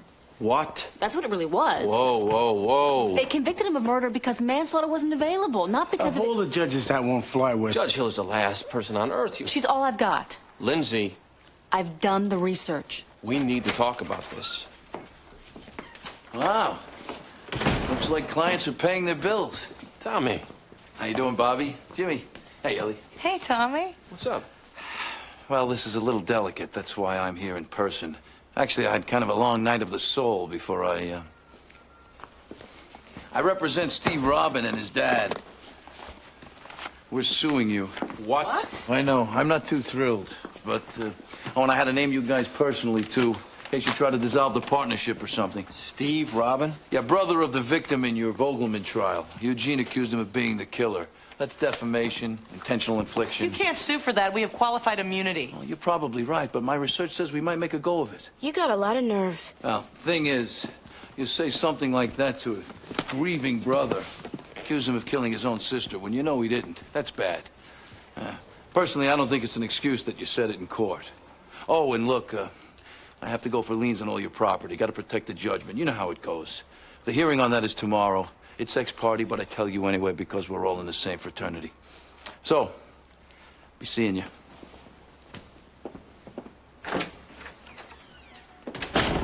He can't sue for what you say in court. Well, he has. $30 million? Get on this. Research it. Draft a memo, Eleanor. You take the hearing. Jimmy, notify your insurance. This case is bogus. I am not taking chances. We don't want Tommy Silva ever getting this to a jury. Lindsay, in my office. You already went to appeals asking them to overrule Judge Hiller. And I almost won it. You said so yourself. The point is, she doesn't like it when lawyers go running behind her back saying she screwed up. Oh, please. And springing this on her at sentencing? I'm not springing it. I'm filing. You want Pearson hit with life?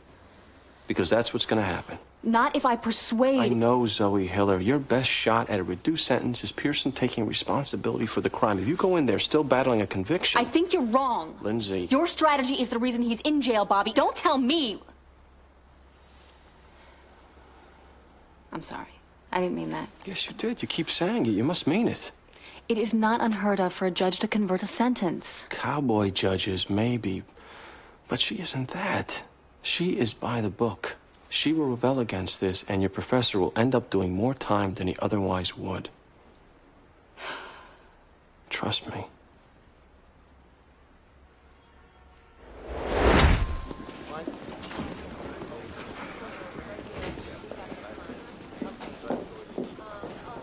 Excuse me, Miss Gamble? Yes? I thought that was you, Edward Harrelson.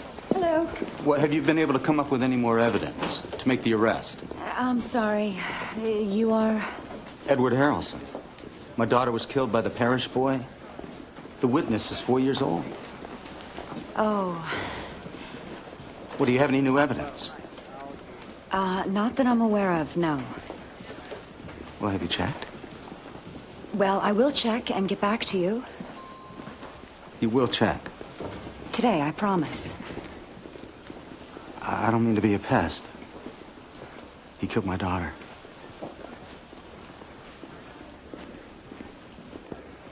I felt about 2 inches tall. Nothing's changed, Helen. The 4-year-old's all we've got, and he gets less reliable the longer we wait.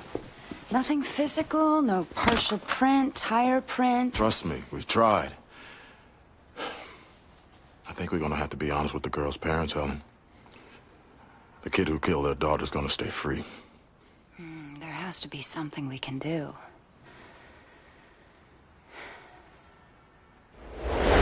It is risky. The rest of your life is in her hands. If I get her angry... Well, can't you bring the motion without getting her angry? Yes. I mean, I'm certainly not going to antagonize her. But she has little patience for anything unorthodox, and showing up at sentencing asking her to reduce the charge, that's unorthodox. The upside? You're looking at 20 minimum on murder 2, probably 25. Manslaughter? Out in maybe 4. But if we get her angry, I get life. It's your call.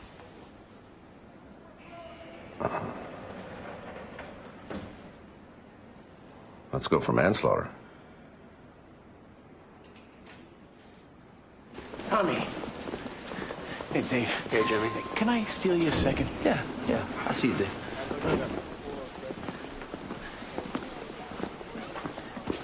Off the record. Sure. Between you and me, I think what Eugene did to that kid was out of line. But going after lawyers for what they do or say in court, you sure you want to be doing this? Like I said, it was a tough call. I mean, the father and the brother, they were in my office in tears. My heart went out. I've known you a long time. You're a good guy. Appreciate that. This is kind of a small town. A lawyer who sues other lawyers, you gotta look at the big picture here. You know, Jimmy, I appreciate you taking the time to look out for me like this. I hope to pay you back one day.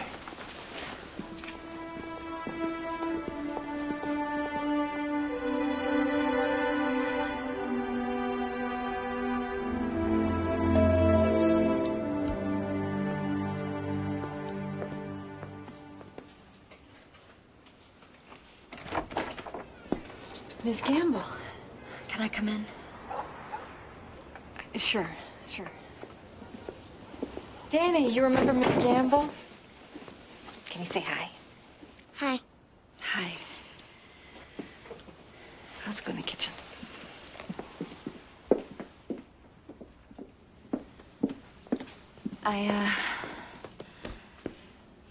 I know the last thing you're gonna want to hear is me asking again that your son testify at a probable cause hearing. But the killer is still out there, Miss Walsh. What if he were to kill somebody else? I have never denied being totally selfish about this. No, you haven't been selfish. You've been Danny's mother. And I still am. See, the thing is, different public defenders are in the courts on different days, ready to take appointments. Some are aggressive, some aren't. Some are lazy, some aren't. Some have little boys of their own. What are you trying to tell me? There's one woman, PD. It would go against her grain to be rough on a little boy. If we could arraign the parish kid on the same day that she was in the courts And suppose the kid manages to hire his own lawyer this time, or the case gets reassigned. Miss Gamble, Danny still has nightmares. 2 weeks ago, they flashed that Parrish boy's face on the news, and he started to cry and shake all over, going, "That's him! That's him! I cannot let this." If I could give you some assurance. I am sorry. Please. All right. I at least had to ask. The idea that... What? You said he was pointing at the TV going, him. Yeah? And he was upset. Almost hysterical. Why? Miss Walsh, would you be willing to testify? Me? But how can I? I didn't see anything. If I could persuade the court to let you testify instead of Danny, would you? I guess I owe you that much.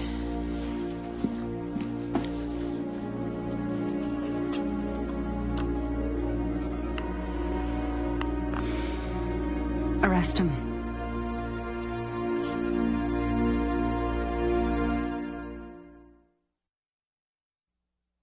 I'm meeting Lindsay at the courthouse. I should be back by lunch. You guys set? Yep, we're ready. Jimmy got all the research on attorney immunity. The case law looks good. You know who's sitting? Pat. Can I help you? I'm looking for, him.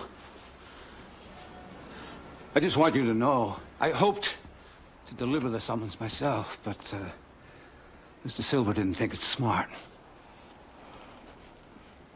Since you're represented by counsel, Mr. Ryman,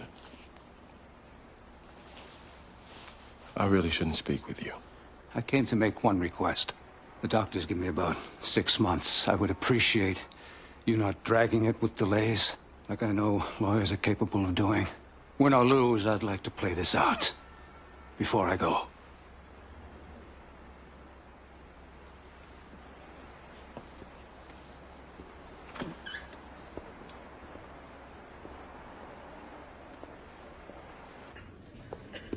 All rise.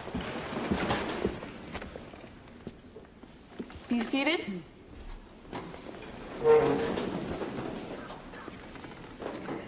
I'll hear from the defense. Your Honor, I have a motion together with a memorandum of law asking you to commute Mr. Pearson's conviction of murder in the second degree to one of manslaughter. It wasn't my intent to surprise the court. I just made this decision. I'm certainly willing to give the Commonwealth time to respond. Your Honor, I take strong exception. If she had time to draft a memorandum, she had time to make a phone call. To the court as well. I'm agreeing to time now. The motion is denied. Well, I would like to be heard before... If you felt your client should have been charged with manslaughter, you should have raised it before trial. We have no right or authority to tell the Commonwealth what to charge. So what are you doing now? You have the right, as a judge, in the interest of fairness. And if you asked me to consider it, maybe... You can act without a lawyer having to ask you. You're not fooling me, counsel. You kept this card in your deck. Go through with the trial, and if we lose, argue prosecutorial misconduct not to charge manslaughter. That's not what I'm doing. It is. You're looking for a free bite. I am not looking for you to take... The answer is no. Hey! Can you at least read it? If you want to hold me in contempt, fine, but you have been strong-arming this case from the start. This stinks!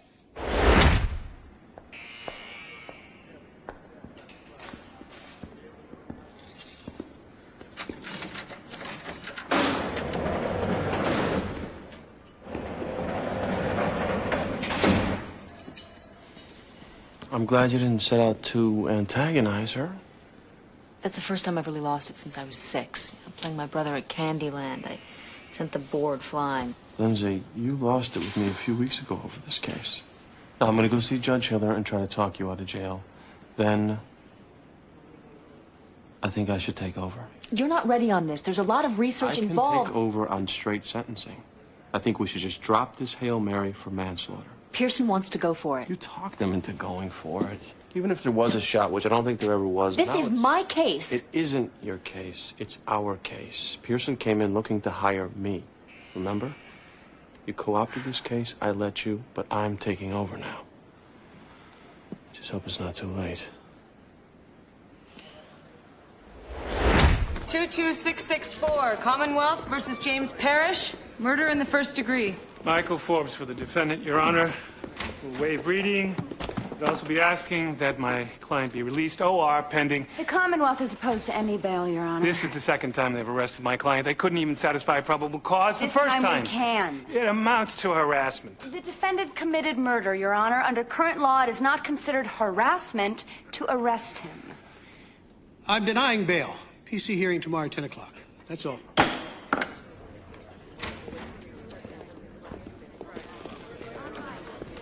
He has his own lawyer. A pretty aggressive one, actually. I've been up against him before. Great. Danny won't be taking the stand, only you. Come on, let's go to my office, go over your testimony. The law is unequivocal. A lawyer enjoys immunity for conduct which Qualified immunity, not absolute. Oh, come on, Tommy. This is a murder trial. A case where the police failed to investigate. We certainly have to be allowed to consider other suspects. Of course you do, but that doesn't give you the right to make bold-faced lie accusations. We didn't do that. Your Honor, you have the transcripts. They called my client the killer. Said he killed his own sister. And our complaint alleges they didn't have a good faith belief in that accusation. If you read the transcripts closely, you will see we raised the possibility. There is Here's a big... the newspaper from the next day. Defense accuses brother. Oh, so we now rely on journalists to state the facts? My point is, this kid had to walk around every day with people looking at him funny. Did he kill her?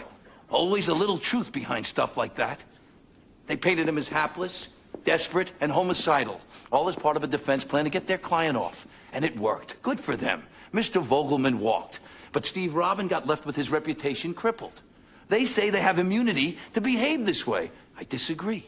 Acts in court have to be conducted in good faith, and there's warrant. Who's kidding who? Look at what the prosecutors were doing. They withheld evidence from us in this case. They pretty much didn't even investigate for fear the true facts would screw things up. They had our backs up against a wall, and we did everything and anything we could to fight back. And now he's suggesting that witnesses who get cross-examined a little too tough should be allowed to sue us? That is laughable. Someone calls you a murderer. I doubt you'd laugh. Come on, All right. Tommy. You've made your arguments. Now I'm going to think about it.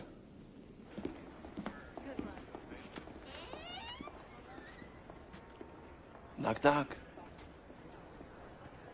What a nice surprise.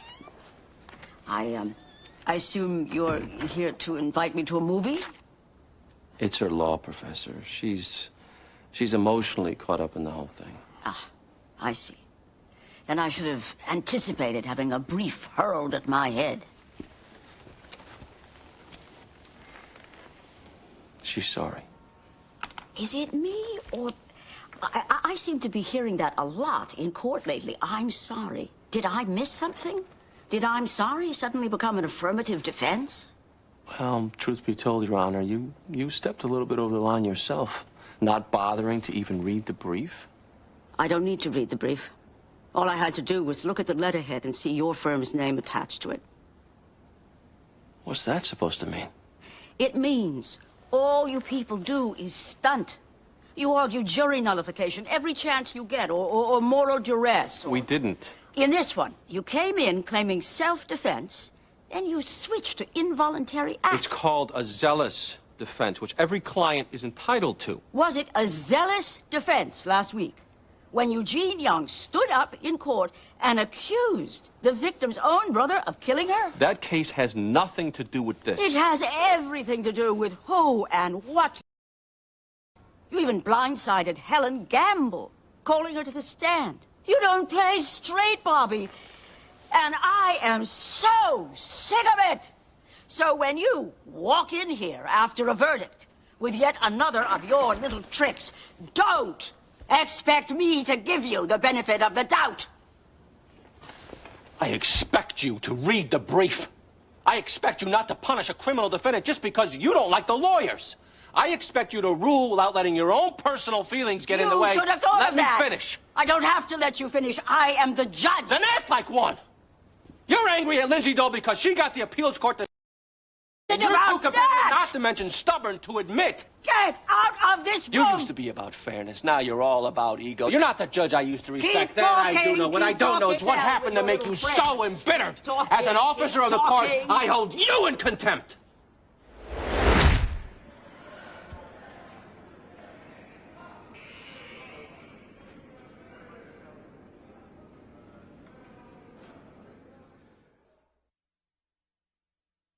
What time to get out? 10 o'clock.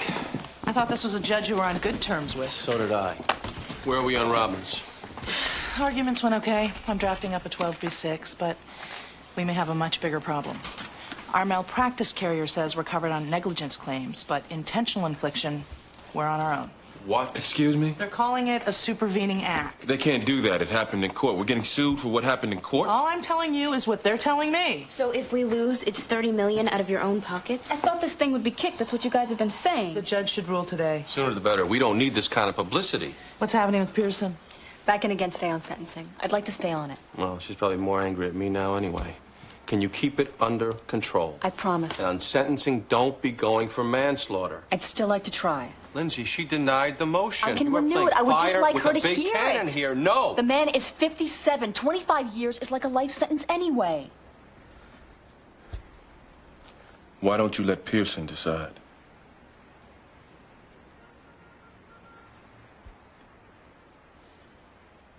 His face came on the television screen.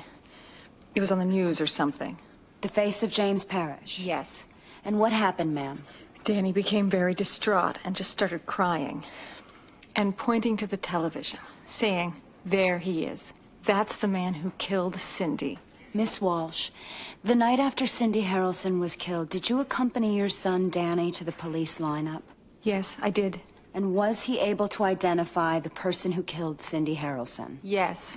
He pointed to that man right there. Thank you.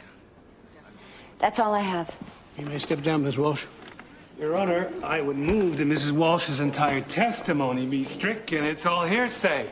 Testimony regarding the police lineup is arguably hearsay, I admit. But as for what the boy saw on television, what he then said, that's admissible. Oh, come on. What? Excited utterances. Miss Walsh testified that her son was crying and became very distraught upon seeing Mr. Parrish's face on television. While in that excited state, he identified Parrish as the killer. This is legal gamesmanship.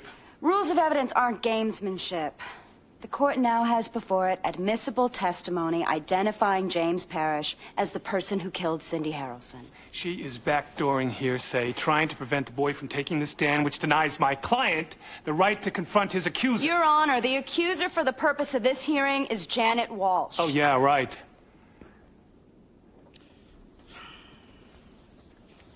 I'm finding probable cause. This matter is bound over for trial. The defendant will continue to be held without bail.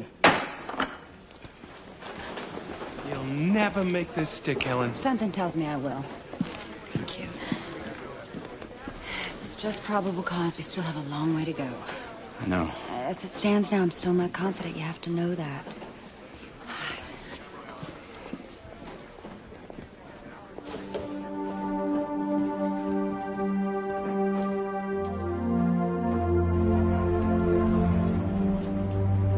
My feeling is that we've already alienated her. To do so further, you could be at a life sentence. But the odds are we're looking at 30 right now, which could be the I equivalent still of think life. a strong showing of contrition is our Have you read best. the brief? Has anybody read the brief? What's going on here? Yeah, we basically put all our trust in you, and God, you're in here bickering like... Mrs. Pearson. Should we be getting new lawyers? Meredith. Well, you're facing life imprisonment. I don't think they know what they're doing. My God. They've been thrown in jail cells themselves. They go from insanity to self-defense to involuntary. Now they can't agree. They don't know what they're doing.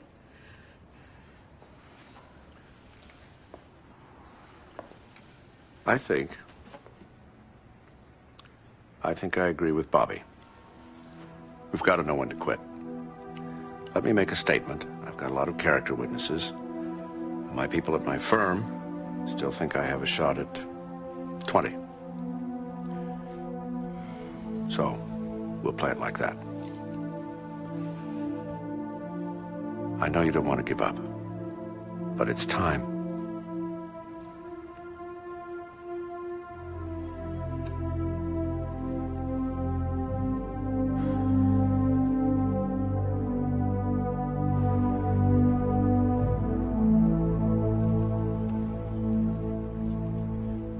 This is a big, fat can of worms. Allowing lawyers to be sued over strategies they utilize in court. Personally, Mr. Silva, you strike me as every bit the vulture you described them to be in your complaint. but certainly lawyers do have to be guided by good faith. And Miss Frutt, accusing the victim's brother? I hope you showered after. That being said, I'm denying the plaintiff's motion to attach property. As for the complaint itself, I reluctantly admit that it should ultimately be decided by a jury. Defendant's motion to dismiss denied. Adjourned.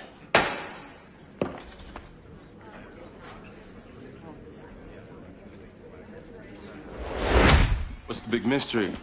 I thought you'd never be talking to us again after what Eleanor... I'm not talking. This conversation never took place. I got a killer by the name James Parrish in custody. My whole case is basically a 4-year-old eyewitness. I don't want to put a little boy through a trial. Even if I did, I'd probably have a rough time. Jailhouse confession, I'd do better. He's a cocky kid. I bet he'll talk. What's all this have to do with me? This is the part of the conversation we never had. Your client, Kevin Pete, currently serving time for first degree. Currently awaiting appeal. Which she won't win. Look, the Parrish kid is going to be put into a cell next to Kevin. I want Kevin to try to get an incriminating statement. Both killed young women, should be able to bond. Kevin didn't kill her, and you know it. As far as the law goes, he did, and he's looking at life. Get me an admission from the Parrish kid. I'll bring a motion to reduce your client's conviction to 2nd degree. I'll agree to 25 years. It's half his life back. If Kevin Pete acts as a police agent... He's not going in as a police agent. You and I never had this conversation.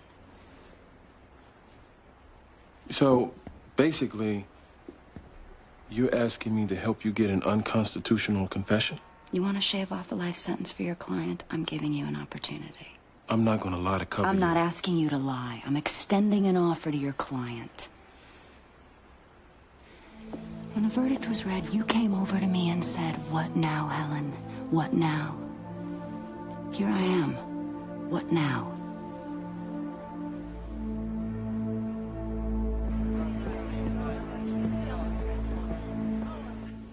Okay. Round 2, I'll hear from the defense. Your Honor, I'd like to make a brief statement, then I'd like you to hear from Anderson Pearson himself, followed by 3 character witnesses. First, let me begin.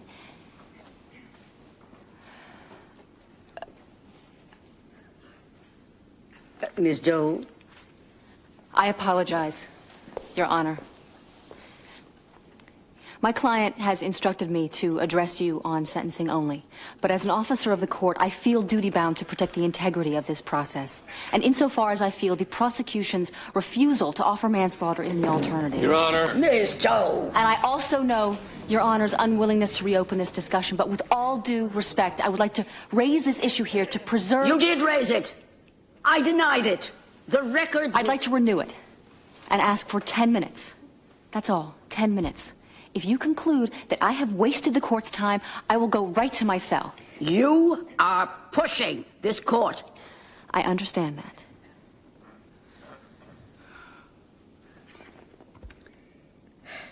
"10 o'clock tomorrow morning. Bring your toothbrush." That was completely out of Stop line. yelling at me. No, I won't stop. You are playing games with your client's I don't life. think I risked alienating her What anymore. are you doing, Lindsay? What are you doing? We lost it, Bobby. We lost that man's case. We didn't lose You it. might Your professor forget, but I did can't just shoot give him up 5 because times. it's He shot him 5 times. Last chance. What if she gives him life? I kept it under control. I will keep it under control tomorrow. I know what Meredith Pearson said today hurt. It hurt me too. But that was an emotional wife.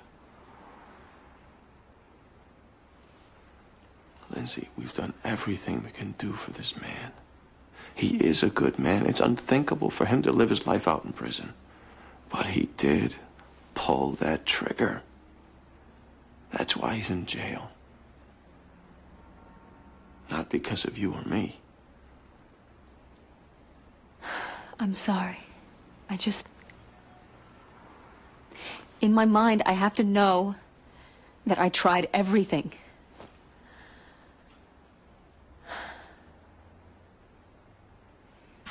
So am I gonna wear a wire or something? No. You're being used as a police agent, which means when you talk to him, it would be an interrogation outside of counsel. They don't want any record of it. So what happens? They'll put him in the cell next to you with the hopes you two talk. And that you come up with something they can use against him. If you do, there's a chance you could get out of jail one day. A chance. All Helen Gamble can do is make a recommendation. Nothing's guaranteed. Okay, when are they moving him in? I'm told he'll be there when you get back. But since you're scheduled for transfer by the end of the week, you gotta make fast work of it. Yeah, okay. And Kevin, you can't tell anybody about this conversation, not even your folks. Because if it comes out, your testimony is inadmissible, then the deal is off. Okay. We'll talk tomorrow. Yeah, okay.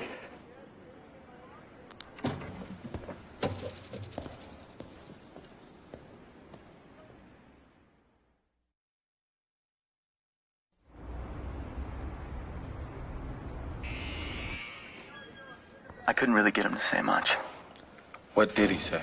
Mainly that they'd never nail him. You know, his other lawyer told him all they had was a 4-year-old witness. Did he ever admit to killing the girl? Not exactly. Not exactly? Well, I said to him, you did it, didn't you? You killed her. And he sort of smiled a little bit and said nothing. And that's when I said, aren't you scared? I told him how there was this public pressure to get me. You know, aren't you scared they'll get you? And that's when he said it. They'll never get me, not with a 4-year-old witness. I need more than that. Maybe not. You got an implied admission.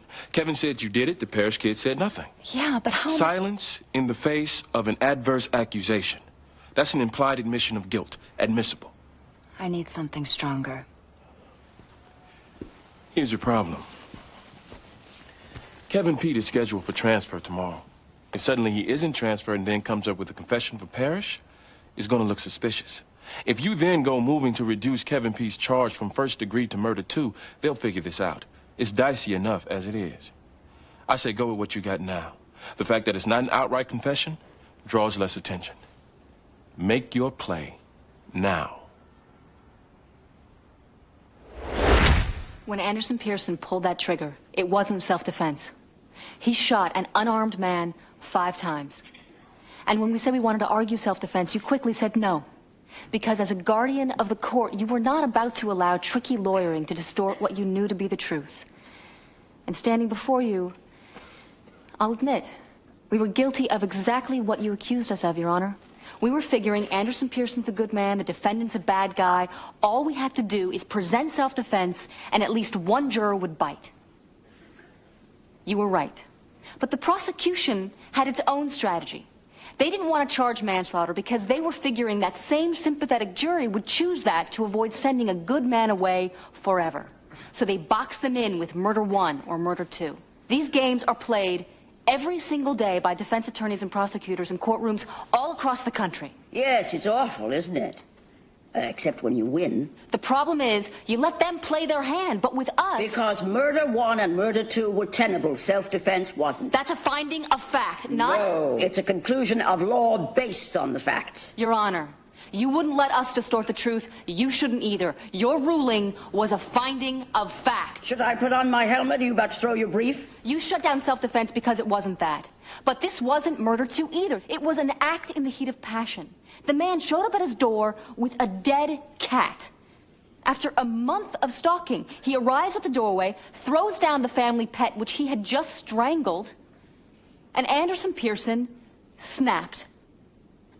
It was manslaughter. So why didn't you ask for an order that manslaughter be charged as a lesser-included offense? I'll tell you. You feared, just like the prosecutors, that if it was available, the jury would opt for it. And just like the prosecution, you wanted to play all or nothing. Ask yourself what really happened. Why should I? Because that's what you did when we wanted to go self-defense. You said to yourself, what really happened, and you took over. Fine, do it again. Counsel? Forget about poker and games and lawyers. Just look at the case and call it as you see it. You did it in the beginning. You owe it to Anderson Pearson. I don't owe anybody. You know what happened. You know what happened. You know what happened. Sit down, Miss You know Dole. what happened. Biz Dole. You know what happened. $2 million. We walk away clean. Up front, nothing structured. We're not going to cut you a check, Tommy. Is that why you're here? Yeah, Eleanor, that's why I'm here. And here's why you're going to consider it. I'm willing to drop the defamation, plus the intentional count, settle everything under negligent claims, which means you'll be covered by your policy. It's not your money, just your carrier's. But you don't think they'll see through that? Oh, I'm sure they will. But my bet is they'll settle anyway, because the exposure here is too big. I can paint a pretty disgusting picture of you guys. Team Plan B? You could convince your carrier that $2 million is cheap, and you have incentive to do so. Because if that judgment exceeds your policy limit, well, this nice conference table will be mine. And it will be. Well, in the spirit of a settlement discussion, which is, of course, off the record, let me tell you something. We gave it about half a thought tops before going after the Robin kid. You know why? We don't like to lose. We're every bit as despicable and cutthroat as you say, which you better think about, because we will fight you in the very same way. I look forward to that. Good. Because a lawyer suing another lawyer, in this town, you're gonna look like the bad guy. And when we're finished with you, Tommy, you will be the bad guy. You forgot to ask what's gonna happen to you. These are your scare tactics? Look at our record, Tommy. We win.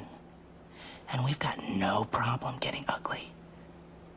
Now get your ass out of this office and go tell your clients that truth is a complete defense to defamation. You take us to court and I promise you we will be screaming he is the killer all over again.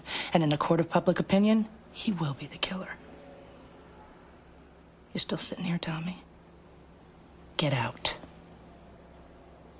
You're gonna have to do a lot better than that. You really want to roll the dice with first degree? First of all, what did you offer this Pete kid? Was he a plant? Nope. You sent him in to Linda Tripp this He guy. heard what he heard. And he just happened to come forward saying... That's what snitches do, Michael. They come forward. Look, I'm sure he'll be looking for something in return. I'm sure you'll use that to impeach him. It doesn't change the fact your guy's in trouble. We have an eyewitness. Who's for? But sure of who he saw. Even when he saw him on TV, he recognized him.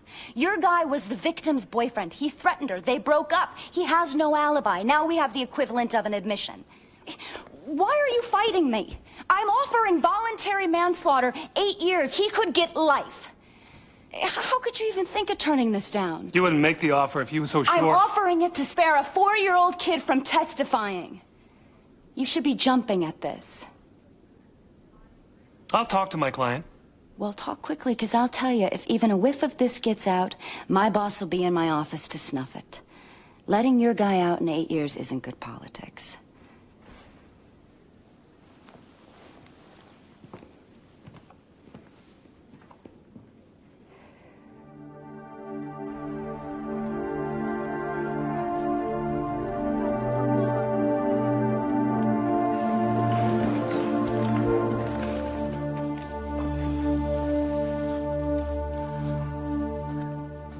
Mr. Pearson, I spent the night reviewing the long list of your various achievements. Right up until you committed murder, you were a hell of a guy. A noble lawyer, even, who conducted seminars on how to clean up the profession. I bet you'd have something to say about all the nonsense you've seen go on in this room, however much of it's been on your behalf. I realize I did incorporate my sense of the facts into some of my pretrial orders. And under the theory that a judge has an obligation to at least be consistent. In the interest of justice, I'm reducing the conviction to manslaughter. The defendant is sentenced to 2 years medium security credit for time served. We're adjourned. Oh, my God.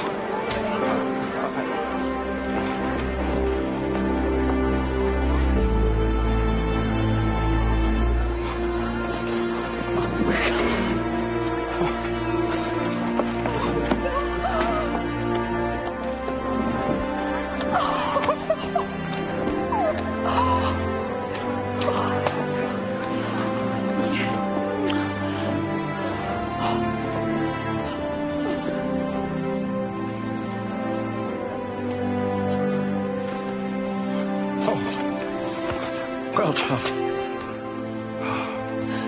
Thank you, thank you.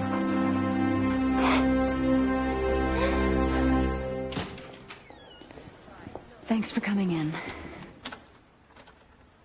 It doesn't measure up to justice, Mr. and Mrs. Harrelson, but the boy who killed your daughter is going to prison for 8 years. No possibility of parole. They just accepted the plea.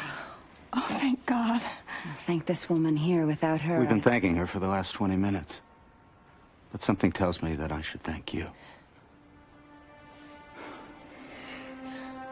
I wish we could have done better. I know your daughter deserved it.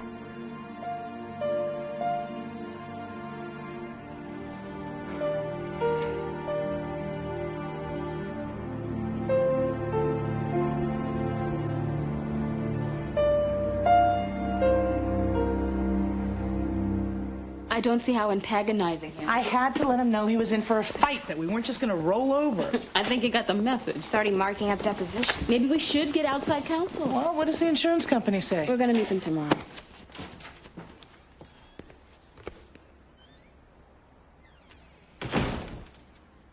Lindsay did it. Hiller cut it to manslaughter. What? She did it. Where is she now? She was tired and she went home. How'd things go with Silva? I think he and Eleanor are going to date. Chloe, can I have a word in private? I promise I won't touch your hair. What? Eugene's depressed.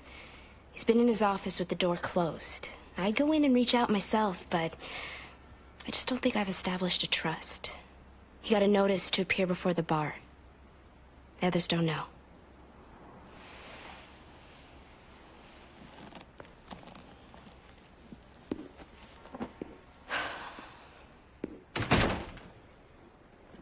Silva did this. He reported you to the bar just so we could use it at trial. I don't know. Eugene, it was a group decision to go after that kid in court. Not yours. Yep. Team Plan B. Are you really putting this on yourself? You know what I've been doing the last couple of days, Bobby? Conspiring to get an illegal confession to... dirty business, I guess.